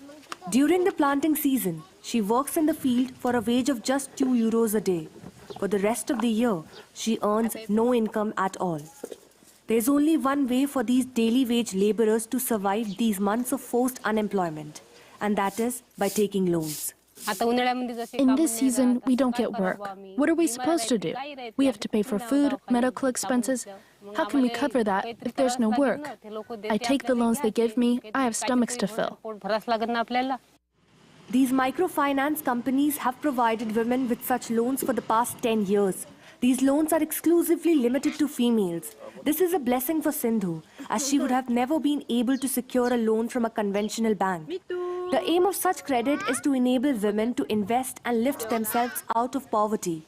But for the past 10 years, Sindhu has used these loans to pay for her daily expenses. And now there's no way out of this debt spiral. I've taken new loans to repay the previous ones. I've fallen into this trap, but I'm trying to tell the women of the village to not do the same. I tell them, don't take the loans, or you'll go through this hell like me. Like Sindhu, in Natala, almost all the women are in debt. Most have taken various loans from different banks. As a result, almost every day a new creditor comes to the village to collect payments. Every time, some woman goes missing. By what time will you send the money? I will call you when I have the money. I told you to send it last week, and I told you to come to the meeting. Threats, ultimatums, every week, the same scene repeats itself. I'm worried. I feel like the creditor will come to my place in the evening with 4 or 5 people to get their money back. But I don't have the money. How can I give it back? But creditors don't want to hear about these difficulties. They present microfinance as a godsend for these women. Only small microfinance banks like us are willing to give loans to people who are poor with modest means.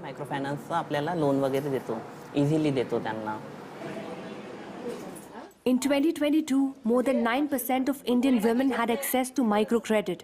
Due to climate change, droughts and floods are becoming more frequent. This deepens the debt trap for women in rural areas.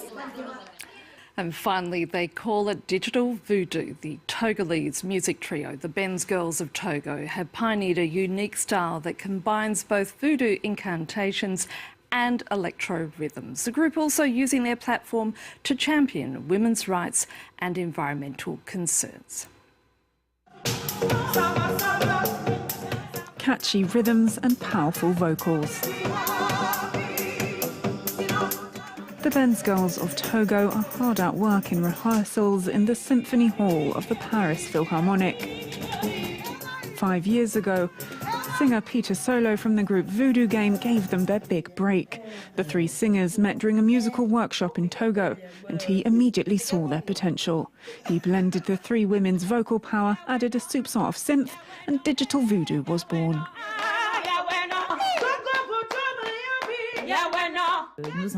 We take inspiration from the voodoo convents. We were inspired by their singing style, which uses 2 ranges, don and mami. It's still the do, re, mi, fa, so scale, but there are some notes like fa that are not part of the voodoo scale. There were no instruments to recreate the sounds of voodoo rituals, so the women built them themselves with recycled materials. They made DIY drums and a bass of PVC pipes, struck with a flip-flop. The group is shaped by that sense of resourcefulness, as well as a strong feminist identity. African societies are patriarchal. Women are often relegated to the background.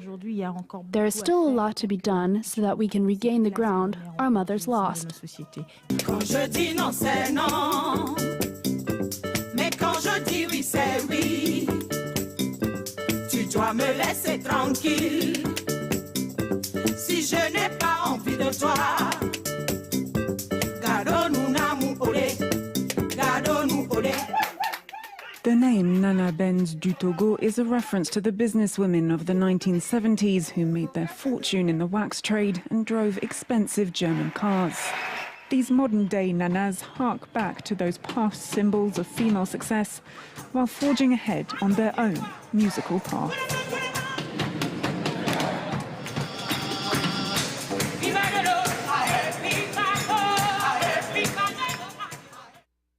And that's all for this edition. We'd love to hear your suggestions for the 51%, so do get in touch via Facebook, Instagram and X, of course, formerly known as Twitter.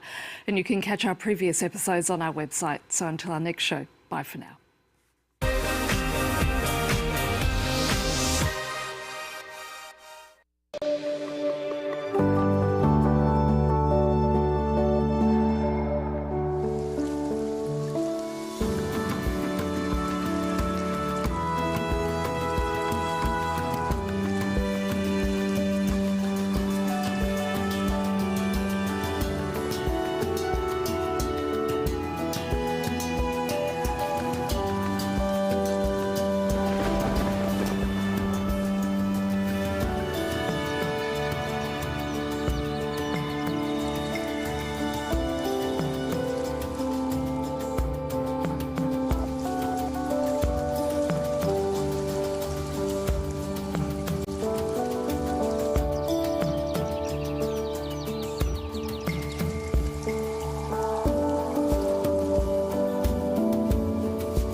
WESN.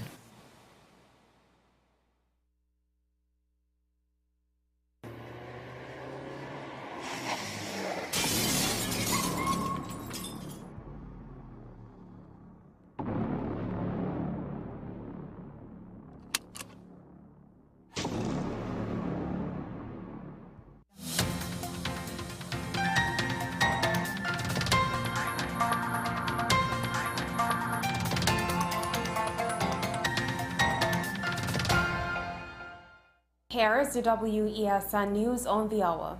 I am Sira Ali. Thanks for joining us. Here are the headlines.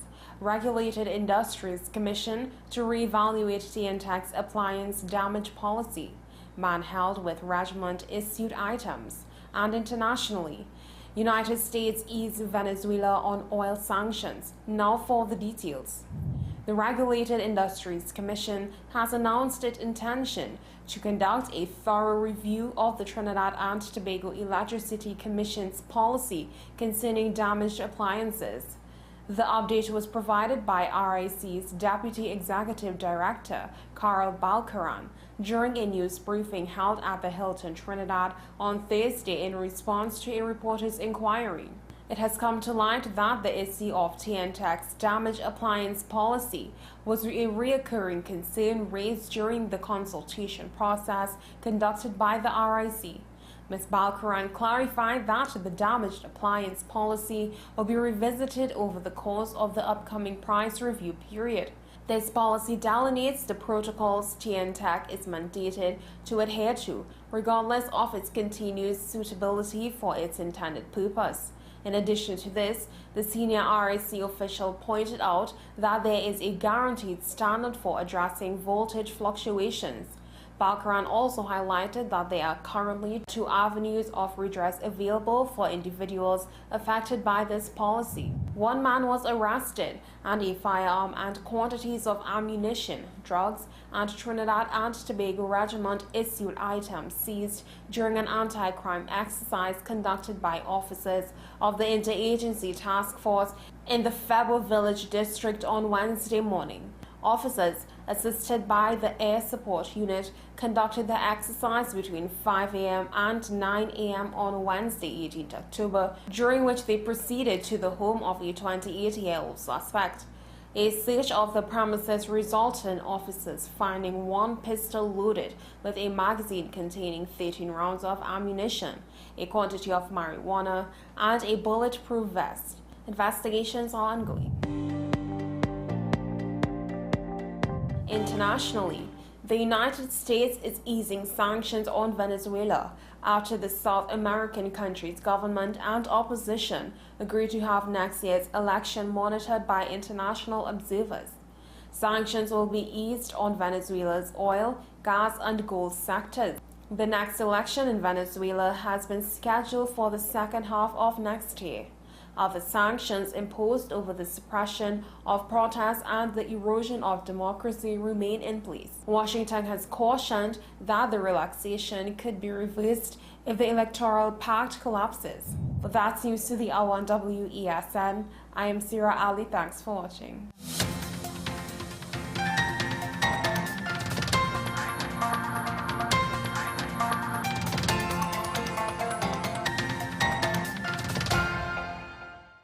Since they were on sale, Laura bought these umbrella shoes without thinking. Literally, without thinking. Hungry for deals? You'd better come and satisfy it at KFC before doing something crazy. Wow Bucket. 7 pieces of chicken and 4 regular sides for $115. A finger-licking good deal. You gave us the inspiration to be first. We gave you the solutions that put you first. You walked with us side by side, and we continued to serve you with pride. First Citizens celebrates with you 30 years of achieving dreams, shaping success stories, and painting brighter futures together. And together, we'll accomplish so much more. First Citizens, together, 30 and beyond. The newest book is here, Closer to the Church, the debut novel by author and former mayor Louis Lee Singh. Available at all the Home Store branches, Barataria, West Mall, Shogunas and C3 San Fernando. Paper-based bookshop 10 Nook Avenue, St. Anne's. WESN 30A Gattaca Street, Woodbrook. Metropolitan Bookshop, Ariapita Avenue, Woodbrook, and all RIK bookstores nationwide. Available online as paperback on Amazon.com and Kindle for e-readers. For more info, call 628-5835 or 389-6504. Also available from author Louis Lee Singh, I Used to Live in Heaven, Letters to My Granddaughters, and Local Government in Trinidad, Conspiracy Against the People.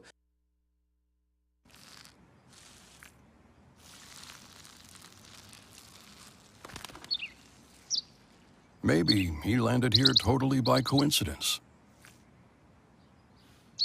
But if by chance he's admiring your fresh coat of Benjamin Moore soft sky blue, well, that's a pretty high compliment. Coming from an expert.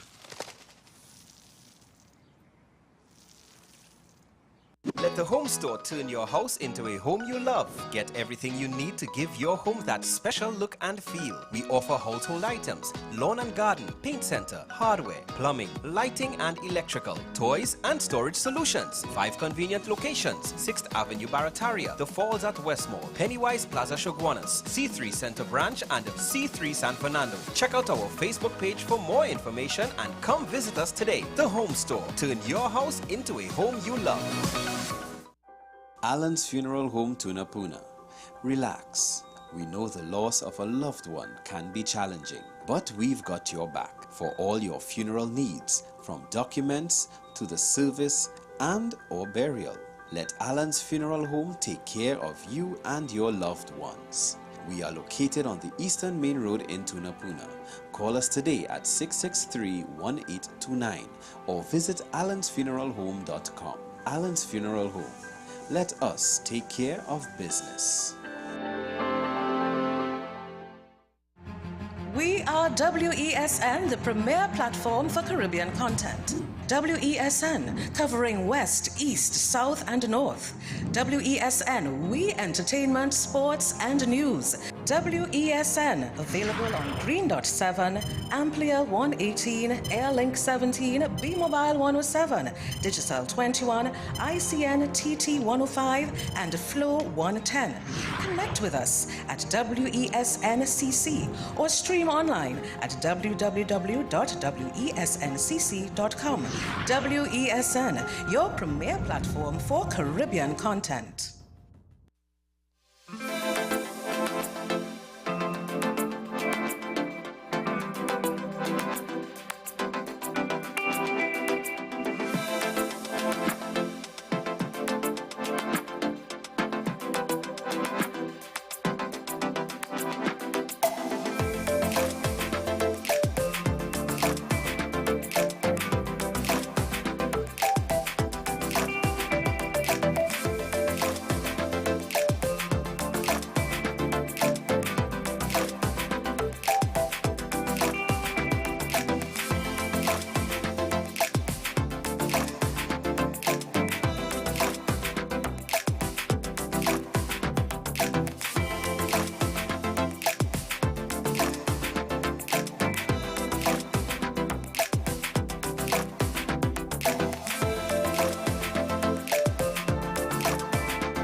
Macron will go. Quote, much is still in flux, said one European official.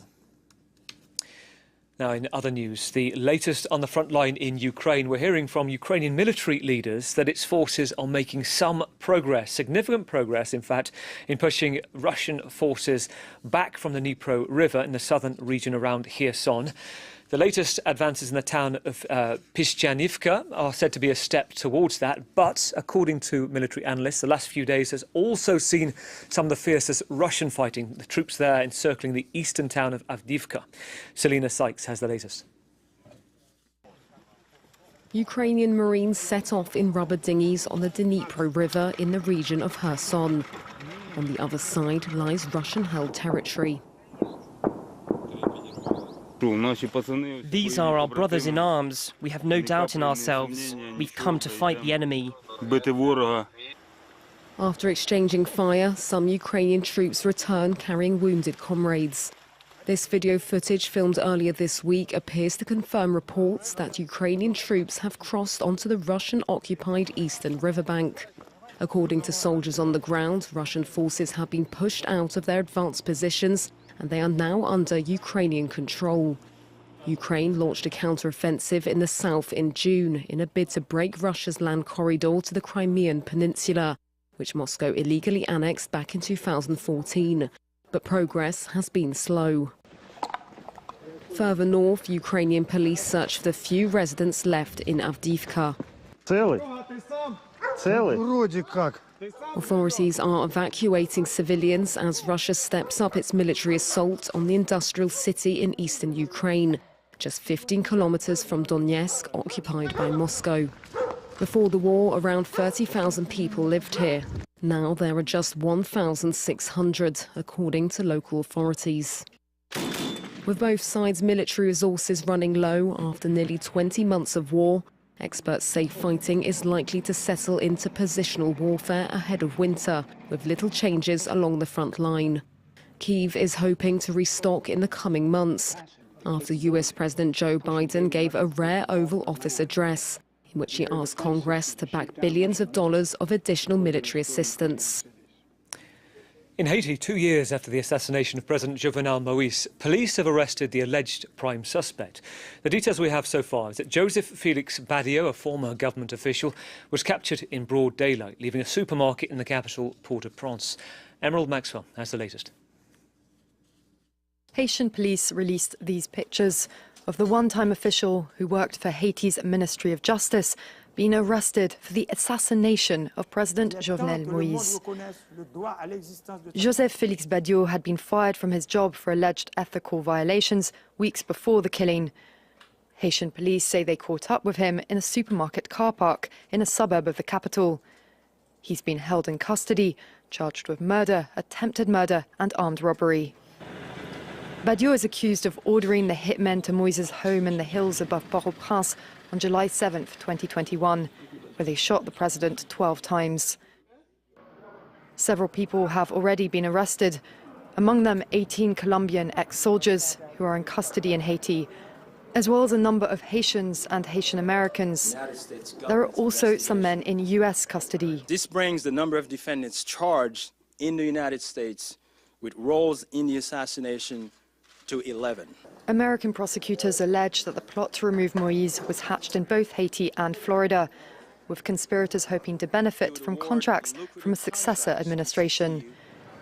Instead, Moïse's death plunged the island into political disarray.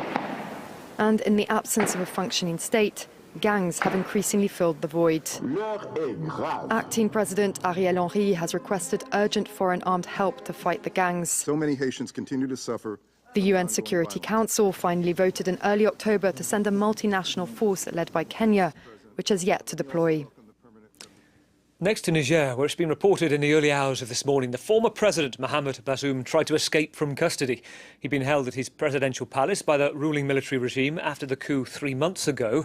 His captors, who were once his personal presidential guard and now govern the country, say they've arrested several of what they call the main actors in the escape plot. It's claimed the plan involved the ex-president getting to a hideout on the outskirts of the capital, Niamey, where it's alleged helicopters were waiting close by. Mohamed Bazoum's lawyers have said they're taking his case to UN Human Rights Council.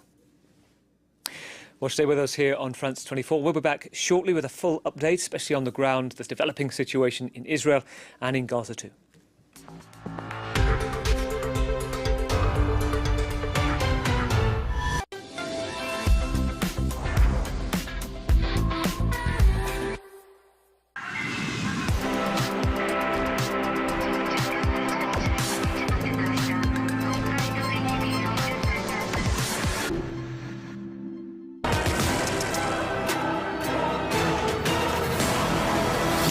We have reason to ask you a series of questions. What reason?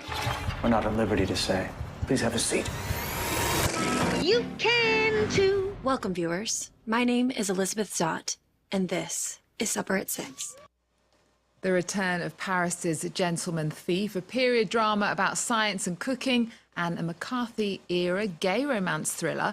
It's a varied October in the world of TV series, and our critic Deeptika Laurent is here to take us through it all. Hello, thanks for being here. Now, you're starting with the highly anticipated new season of Lupin on Netflix. Yeah, the very popular French TV series starring Omar Sy is back for a third season. He was already a star in France before this series, but Lupin really propelled him to international stardom as Hassan Diop, a sort of slick gentleman burglar with a tormented past and a fascination for Maurice Leblanc's Arsène Lupin books. So at the end of season 2, Diop disappears. Season 3 picks up a year later from there, where he's come back to Paris in secret to carry out one last heist, a 19th century black pearl.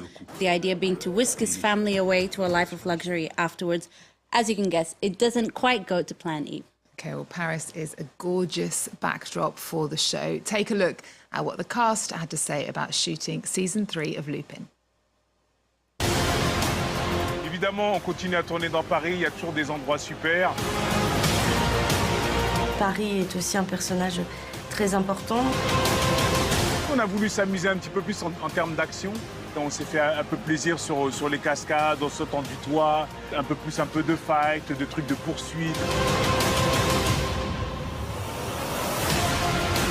Cette partie 3 est beaucoup plus dangereuse. C'est complètement fou ce qui se passe, quoi. Surprise, nouveauté. Ouais. On passe vraiment au-dessus, quoi. C'est un niveau au-dessus de ce que vous avez vu avant. Puis Omar, quoi. Le beau sourire de Marcy.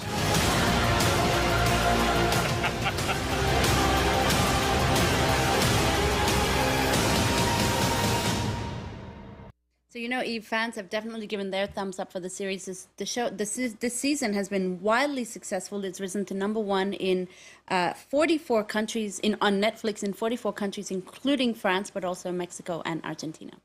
So how does the show fare after 3 seasons? Well, look, it does not disappoint. It's definitely a departure from the previous seasons. This season, this series is, it's darker, it's more violent. But, you know, ultimately, it's really fun. It's watchable.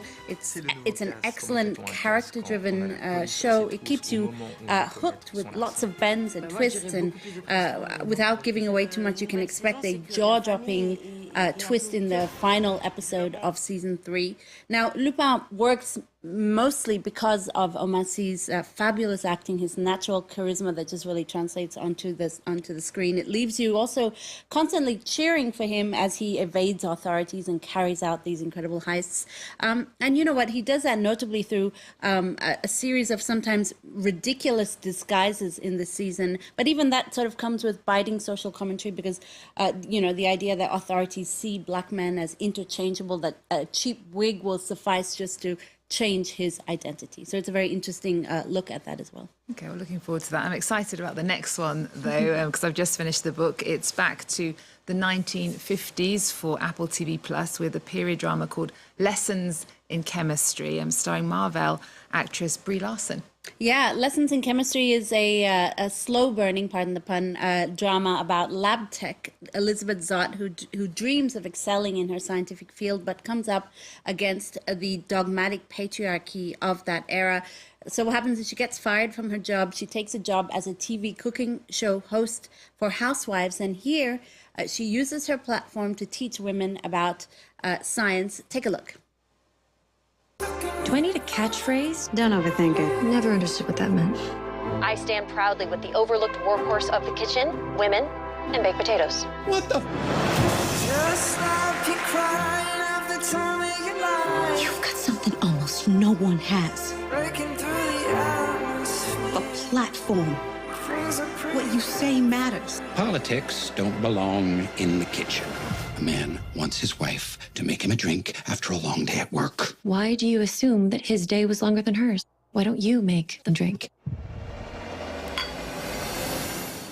So, Eve, the show is based on the hit debut book by Bonnie Garmus, which actually only just came out last year and became a New York Times bestseller. Like the book, the TV show also looks at, as you saw there, the submissive role of women at the time, but also has themes of racial prejudice and sexual assault in academia. The book is very moving, but the show has gotten some mixed reviews. What are your thoughts? Look, it's really easy to watch. It is very moving, for me at least. There's a great aesthetic as well, very carefully curated 1950s costumes, music, set designs. It all seems very deliberate and thought out. The show rides on the incredible, for lack of a better word, chemistry between Brie Larson's character and the character played by Louis Pullman. They're both very idiosyncratic characters, and their epic romance is very special because it's one of equals. FYI, Louis Pullman is actually the son of Bill Pullman, the actor, and he really steals the show as Calvin Evans, this sort of handsome, antisocial, but brilliant scientist who falls for Elizabeth. There's also a very interesting reimagining of one of the book's characters, Harriet, who's a black civil rights activist who's really given an important platform in this show. Look, not everything is perfect. There's one episode that's actually narrated by a dog, which I still don't understand. Yes, because the dog's got a really big part in the book. Okay, well, if you don't know the book, it feels a little bit jarring. And it's also a little bit maddening about how the series tries to make these leads perfect and never really gives them time to be flawed, which is something I like personally in a TV show, flawed characters. Yeah, well, I can't wait. Netflix has released a new reggaeton comedy, Neon, executive produced by Daddy Yankee. Yeah, Neon is an 8-episode Spanglish series. It's just dropped on Netflix. It follows 3 best friends, Santi, Ness, and Felix, who moved to Miami in the hopes of making Santi's dream of becoming a reggaeton star come true. The show actually features a cameo by the OG of reggaeton, Daddy Yankee, who's, as you said, is also given an executive producer credit. Also features cameos from Puerto Rican stars like Joel from Joel y Randy and Jayco. Expect a lot of laughs, highs and lows as this trio try to win over Miami's music scene. Okay, well, let's take a look at Neon, out on Netflix. I'm a manager for a new reggaeton artist, Santi. And I'm Santi's creative director. We're going to show the people that we're not just some loser wannabes. Yes, the 3 of us currently live in a 2009 Toyota Corolla. We're meeting with someone from the biggest label in the game. Okay. The music industry is tough.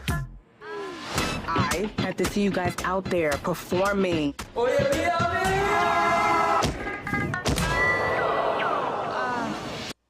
So what did you think of it?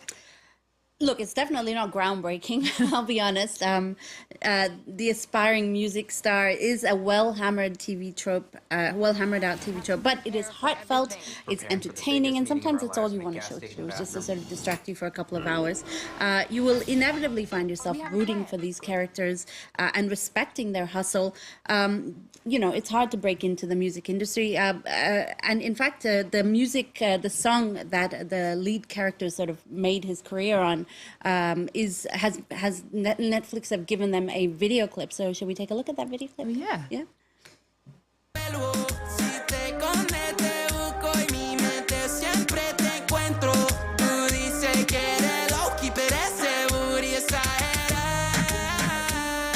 So in the show, Santi becomes a viral internet star because of this song, Exagero, and that's the whole reason why he moves to Miami.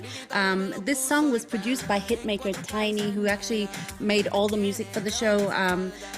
Look, personally, it feels like Tyler Dean Flores, who plays Santi, is lip syncing most of the time, and I felt like that was a shame. It would have been nice to have an actual reggaeton star playing the role, or have a singer play the role. On a positive note, I do appreciate the efforts to showcase the less glittery side of Miami. For instance, when these 3 friends arrive in Miami, the apartment they move into is very unglamorous, and it's a reality for many Miamians, and I think that was a really good move to keep that authenticity. And kudos for one of the major storylines, which offers up really insightful commentary about whitewashing in the reggaeton industry. There's a very interesting review from this website that you see there, Refinery29. It's well worth checking out after you watch the show, because the analysis is actually quite interesting. Okay, well, it sounds like a good series if you're looking for something light and airy. Let's head back in time now for our final series. Fellow Travellers is a gay romance set in the political circles of 1950s Washington.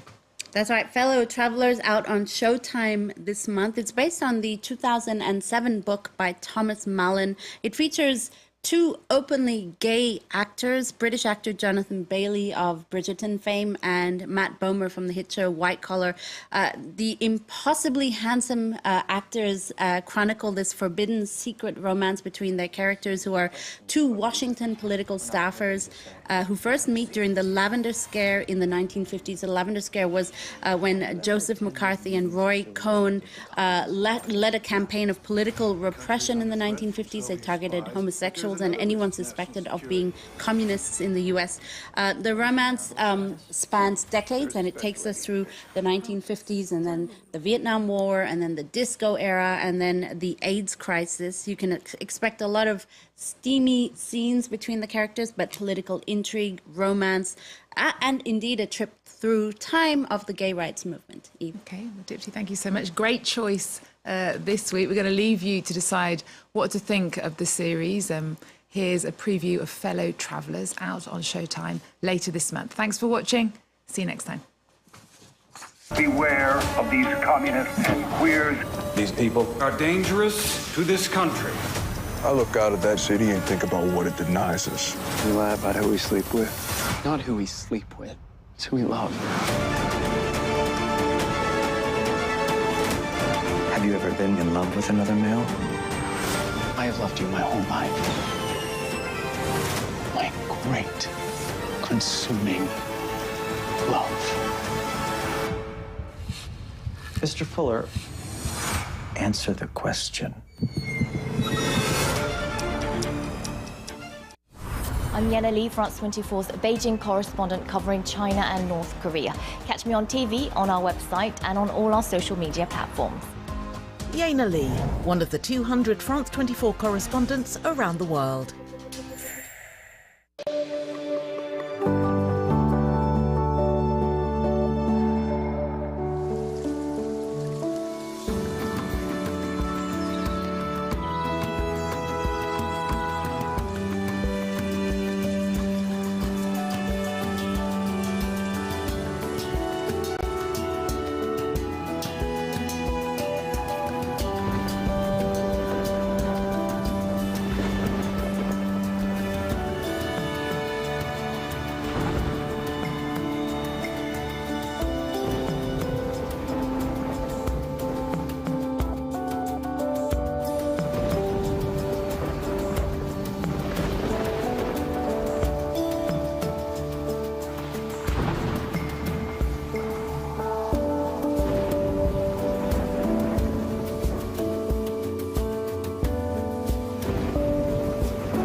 Thanks very much for staying with us. Time now for Eye on Africa with me, Georgia Calvin-Smith.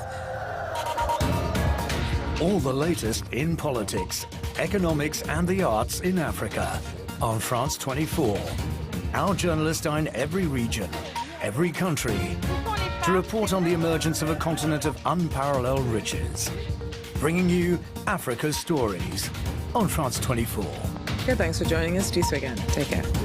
Liberté, égalité, actualité.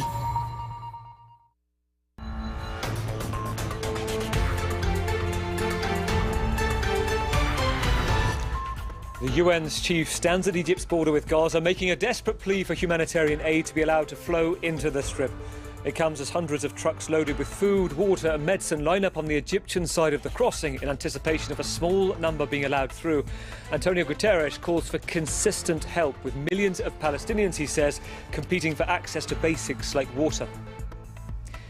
The Israeli government has announced the evacuation of a whole city close to the northern border with Lebanon due to the ongoing risk of an attack by Iranian-backed fighters of the Hezbollah movement. 20,000 people are in the process of being moved from Kiryat Shimona to government-funded safe houses across the country. And 2 years after the assassination of the president of Haiti, a former government official is arrested, alleged to be the prime suspect in the murder of Jovenel Moïse. Joseph Badillo, who worked as a Ministry of Justice official, had been fired for alleged ethics violations weeks before the killing. He's accused of ordering hitmen to carry out the attack. You're watching France 24. I'm Gavin Lee. Welcome to the programme. Every day for the past 13 days, the crisis in the Middle East, triggered by the sudden and savage attacks by Hamas militants in Israel, have dominated world events. Israel is preparing to mount a full-scale offensive in Gaza, and as we wait and see what happens next, its continuous airstrikes have left almost 4,100 people dead across the Strip, including 1,500 children, according to Hamas health officials. The focus now is on when and how the life-saving aid can be brought in to help 2.3 million people who can't flee the territory, and Israel's continued blockade of fuel, energy, food, medicine and water in short supply. Israel saying it's allowing 20 lorries into the Strip after an agreement with Egypt, which controls the other side of the Rafah crossing. But it still hasn't happened yet. The UN warning of a looming catastrophe. Its Secretary-General, Antonio Guterres, travelled to the Egyptian side of the frontier today. Emerald Maxwell has more. Over 200 trucks filled with desperately needed food, medicine and water purifiers are on standby on the Egypt-Gaza border. They're waiting for the go-ahead to deliver 3,000 tons of aid to Gaza via the only route not controlled by Israel. These trucks are not just trucks. They are a lifeline. They are the difference between life and death for so many people in Gaza. Aid shipments are pouring in at Egypt's Al Arish airport from Jordan, Turkey and the United Arab Emirates. 2 to 3 planes a day, chartered by humanitarian organizations or governments. But for now, the deal negotiated by President Biden with Israel and Egypt allows just 20 UN-monitored trucks into Gaza via the Rafah border crossing. The World Health Organization said 2,000 trucks were needed. Many residents are down to 1 meal a day and drinking non-purified water. And shortages are being exacerbated by the displacement of 1 million Palestinians to the south of the enclave and by Israel's ongoing bombardment. Any further escalation or even continuation of military activities will just be catastrophic for the people of Gaza. Aid officials have urged Israel to add fuel to the supplies allowed to enter to keep the remaining hospitals running. Israel wants assurances that fuel won't be stolen by Hamas, an unrealistic demand, according to the WHO. There are absolutely no guarantees in the humanitarian situation that you can completely avoid any diversion of aid. Aid diversion is a fact. It happens. We do everything in our power to ensure that that doesn't happen. Gaza's overwhelmed hospitals are rationing their dwindling supplies, using vinegar to treat infected wounds, and at night having to perform surgeries by the light of mobile phones. As Israeli airstrikes continue, the arrival of the first convoy is more urgent than ever. Emerald Maxwell, we've had some news today from UNRWA, the UN humanitarian agency on the ground in Gaza, saying that around 100 lorries can feed up to 500,000 people for a week. Now, to give context, we're talking about 20 lorries, that's around 160,000 people for a week. So that's why Antonio Guterres is saying that he wants sustained lorries into the region, which may start tomorrow. Now, in East Jerusalem, part of the West Bank under Israeli occupation since 1967, Palestinians there have called for a day of anger in the continuing blockade in Gaza. Well, France 24's Luke Schrago is on the ground and has an update on the situation there. We're here at the main entry for the East Jerusalem Old City. Now, just behind the walls that you can see behind me is the Al-Aqsa Mosque compound, one of the holiest sites in Islam, and Israeli police have been controlling entry as they tend to do when the situation gets remarkably tense. You may just be able to see, if I move aside, some of the police who've in fact moved out of shot behind me. They've been controlling access, searching people coming in and out. Now, this is what the Palestinians have been calling a day of anger. It's the third national day of mourning following the hospital strike in Gaza earlier in the week, and the third day of a national strike. Now, we have seen some minor clashes around certain quarters of East Jerusalem, with Israeli police using water cannon to try and disperse people, push them on, using a chemical additive that really stinks to try and keep them out of the way and disperse people. But it is all part of this tense situation that you're seeing all across the West Bank, where anger's really been mounting since October the 7th and Israel's retaliation on Hamas in Gaza. Israel knows very well that it cannot afford to lose control of the situation in the West Bank. Its occupation is helping it from allowing any kind of attacks to go forward. If it loses control of the situation there, it would see what's being widely called in Israel a third front in the conflict. Now, of course, Palestinians are already angry over Israeli occupation, and they're only just being further incensed by the situation in Gaza. So the question is when or if things will reach some kind of breaking point. Luke Schrago in East Jerusalem. Pro-Palestinian protests have been taking place around the Middle East and North Africa in the past few hours. Thousands of people have been gathering in Sana'a, in the capital of Yemen. You can see in the bottom right corner the whole strip, huge road taken up by protesters. Also in the top right, Cairo, outside Al-Aswa Mosque, and in Istanbul in Turkey. We can see the effigies there, and the top left and the bottom left in Amman in Jordan.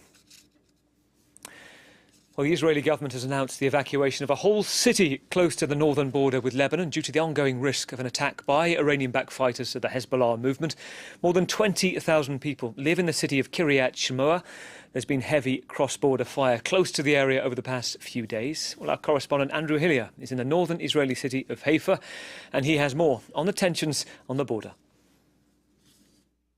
There has definitely been a spike in tensions on Israel's northern border with Lebanon.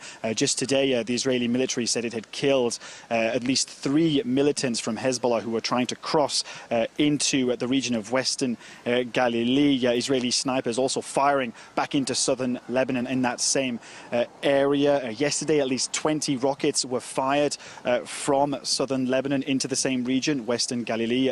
That's according to the Israeli military. Israel responding with shelling. But what's really important to point out with regards to those rockets fired yesterday is that for the first time that attack wasn't claimed by Hezbollah, which has its stronghold in southern Lebanon, of course, but it was claimed by Hamas militants, which would be a first since tensions began heating up along Israel's border with Lebanon. Of course, there have been many cross-border skirmishes. They have for now been contained along the border areas, but they do appear to be growing in intensity. Andrew Hillier in Haifa. On to Egypt, where there's going to be an international peace summit tomorrow aimed at finding a resolution to the crisis in Gaza in Israel too. Despite being in the midst of it right now, several Middle Eastern, North African, European leaders are attending. But perhaps more telling is who isn't going to Cairo. The US, Israel's main ally, isn't sending a top official, which appears to dampen expectations. There's still no word either on whether the major global powers, such as China and Russia, will attend, or whether French President Emmanuel Macron will go. Quote, "Much is still in flux," said one European official. Now, in other news, the latest on the front line in Ukraine, we're hearing from Ukrainian military leaders that its forces are making some progress, significant progress, in fact, in pushing Russian forces back from the Dnipro River in the southern region around Kherson. The latest advances in the town of Pishchanivka are said to be a step towards that, but according to military analysts, the last few days has also seen some of the fiercest Russian fighting, the troops there encircling the eastern town of Avdiivka. Selina Sykes has the latest. Ukrainian Marines set off in rubber dinghies on the Dnipro River in the region of Kherson. On the other side lies Russian-held territory. These are our brothers in arms. We have no doubt in ourselves. We've come to fight the enemy. After exchanging fire, some Ukrainian troops return carrying wounded comrades. This video footage filmed earlier this week appears to confirm reports that Ukrainian troops have crossed onto the Russian-occupied eastern riverbank. According to soldiers on the ground, Russian forces have been pushed out of their advanced positions and they are now under Ukrainian control. Ukraine launched a counter-offensive in the south in June in a bid to break Russia's land corridor to the Crimean Peninsula, which Moscow illegally annexed back in 2014. But progress has been slow. Further north, Ukrainian police search for the few residents left in Avdiivka. Authorities are evacuating civilians as Russia steps up its military assault on the industrial city in eastern Ukraine, just 15 kilometers from Donetsk, occupied by Moscow. Before the war, around 30,000 people lived here. Now there are just 1,600, according to local authorities. With both sides' military resources running low after nearly 20 months of war, experts say fighting is likely to settle into positional warfare ahead of winter, with little changes along the front line. Kyiv is hoping to restock in the coming months, after US President Joe Biden gave a rare Oval Office address, in which he asked Congress to back billions of dollars of additional military assistance. In Haiti, 2 years after the assassination of President Jovenel Moïse, police have arrested the alleged prime suspect. The details we have so far is that Joseph Felix Badio, a former government official, was captured in broad daylight, leaving a supermarket in the capital, Port-au-Prince. Emerald Maxwell has the latest. Haitian police released these pictures of the one-time official who worked for Haiti's Ministry of Justice being arrested for the assassination of President Jovenel Moïse. Joseph Félix Badio had been fired from his job for alleged ethical violations weeks before the killing. Haitian police say they caught up with him in a supermarket car park in a suburb of the capital. He's been held in custody, charged with murder, attempted murder and armed robbery. Badio is accused of ordering the hitmen to Moïse's home in the hills above Port-au-Prince on July 7, 2021, where they shot the president 12 times. Several people have already been arrested, among them 18 Colombian ex-soldiers who are in custody in Haiti, as well as a number of Haitians and Haitian Americans. There are also some men in US custody. This brings the number of defendants charged in the United States with roles in the assassination to 11. American prosecutors allege that the plot to remove Moïse was hatched in both Haiti and Florida, with conspirators hoping to benefit from contracts from a successor administration. Instead, Moïse's death plunged the island into political disarray. And in the absence of a functioning state, gangs have increasingly filled the void. Acting President Ariel Henry has requested urgent foreign armed help to fight the gangs. So many Haitians continue to suffer. The UN Security Council finally voted in early October to send a multinational force led by Kenya, which has yet to deploy. Next to Niger, where it's been reported in the early hours of this morning, the former president, Mohamed Bazoum, tried to escape from custody. He'd been held at his presidential palace by the ruling military regime after the coup 3 months ago. His captors, who were once his personal presidential guard and now govern the country, say they've arrested several of what they call the main actors in the escape plot. It's claimed the plan involved the ex-president getting to a hideout on the outskirts of the capital, Niamey, where it's alleged helicopters were waiting close by. Mohamed Bazoum's lawyers have said they're taking his case to UN Human Rights Council.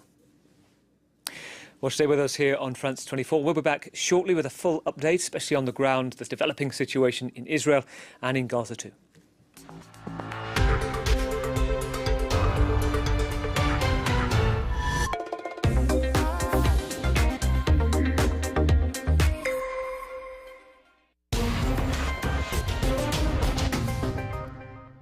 Hello and welcome to Access Asia. I'm Yuka Roye. Coming up, a setback for India's LGBTQ community as the Supreme Court refuses to legalize same-sex unions.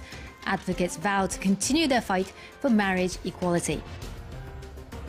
China's President Xi Jinping holds a massive gathering to celebrate 10 years of his signature Belt and Road initiative. So where does the new Silk Road vision stand today? One of Southeast Asia's most colourful festivals returns to Myanmar, but celebrations are tinged with sadness as violence escalates in other parts of the country. India's Supreme Court has refused to legalise same-sex marriage, saying that the right to marry is not a fundamental right. This comes 5 years after the same court decriminalised gay sex. In response to more than 20 petitions filed since last year, the court backed the government's view that changing the institution of marriage was a job for Parliament rather than the court, while recommending that a panel of experts be set up to consider giving them greater access to social services. Rahim Bhatt is a lawyer and queer rights activist who represented some of the petitioners in this case. Rahim, thank you for joining us. Thank you for having me. Now, you attended all of the Supreme Court hearings that took place back in the spring. What do you have to say about the ruling, and did it come as a surprise? I think it did. I think if you follow the hearings all throughout, I think, there was a lot of pushback. But at the end of the day, we as lawyers, as Indians, and as more importantly, as queer rights activists, had full faith in the court. But we feel horribly, horribly let down by the Supreme Court. Horribly let down, why is that? Because when we went to court, we thought we weren't asking for anything new. The right to marry as a fundamental right has been in the past upheld by the Supreme Court. But this has now been overturned and turned the right to marry a person of your choice into a statutory right.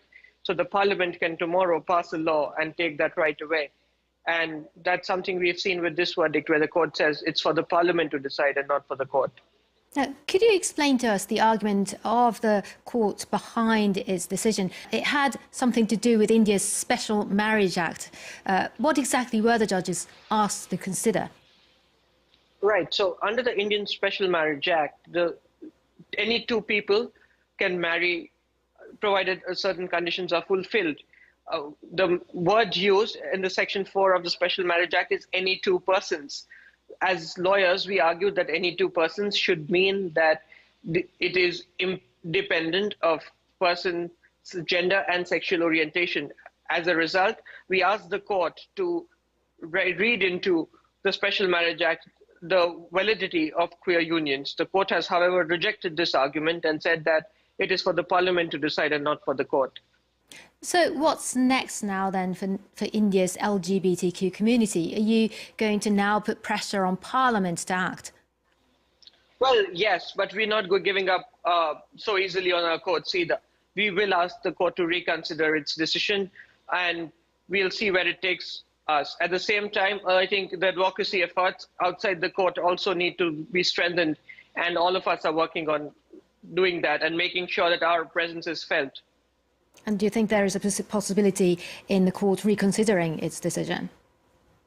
I think it's hard to make those predictions right now, but make no mistake, we will not rest until the court has chosen to reconsider its decision.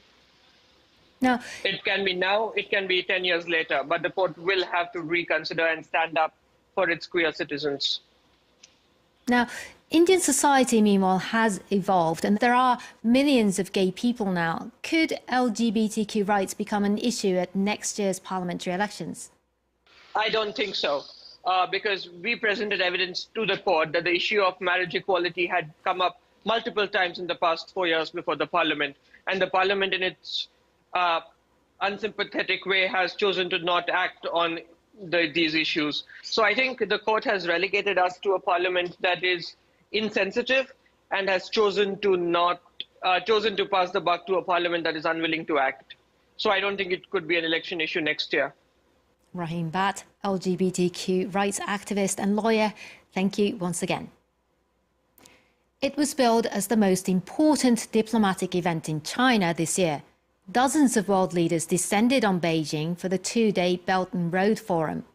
Launched in 2013, President Xi Jinping's signature infrastructure strategy aimed to boost trade through land and maritime routes and to provide an alternative vision for global development. A decade and $1 trillion later, it has cemented China's position as an economic superpower, but also spurred criticism. James Versina has this report. Side by side with his guest of honour, Xi Jinping welcomed Vladimir Putin, together with other heads of state, to China's third Belt and Road Forum. The Belt and Road cooperation was proposed by China, but its benefits and its opportunities are for the world to share.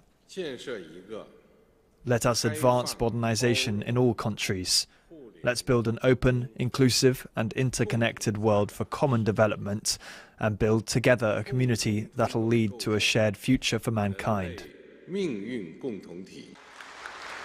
Since launching the project with 8 partner countries 10 years ago, the venture's attracted 152 member states. And today, in an effort to keep the ball rolling, Beijing is committing a further $100 billion worth of funding to the Belt and Road Initiative. Over the past decades, China has been criticised for the damage that its mega projects such as dams, power plants, roads, rail links or ports have inflicted on ecosystems and livelihoods across the world. In response, it said that it would focus on greener development, favouring smaller scale projects instead, and turning towards the tech industry. But its business methods have also come under scrutiny. China does not pay attention to good governance practices, neither do they care about good governance practices like corruption when they are providing infrastructure facilities and interventions in Africa. That's the most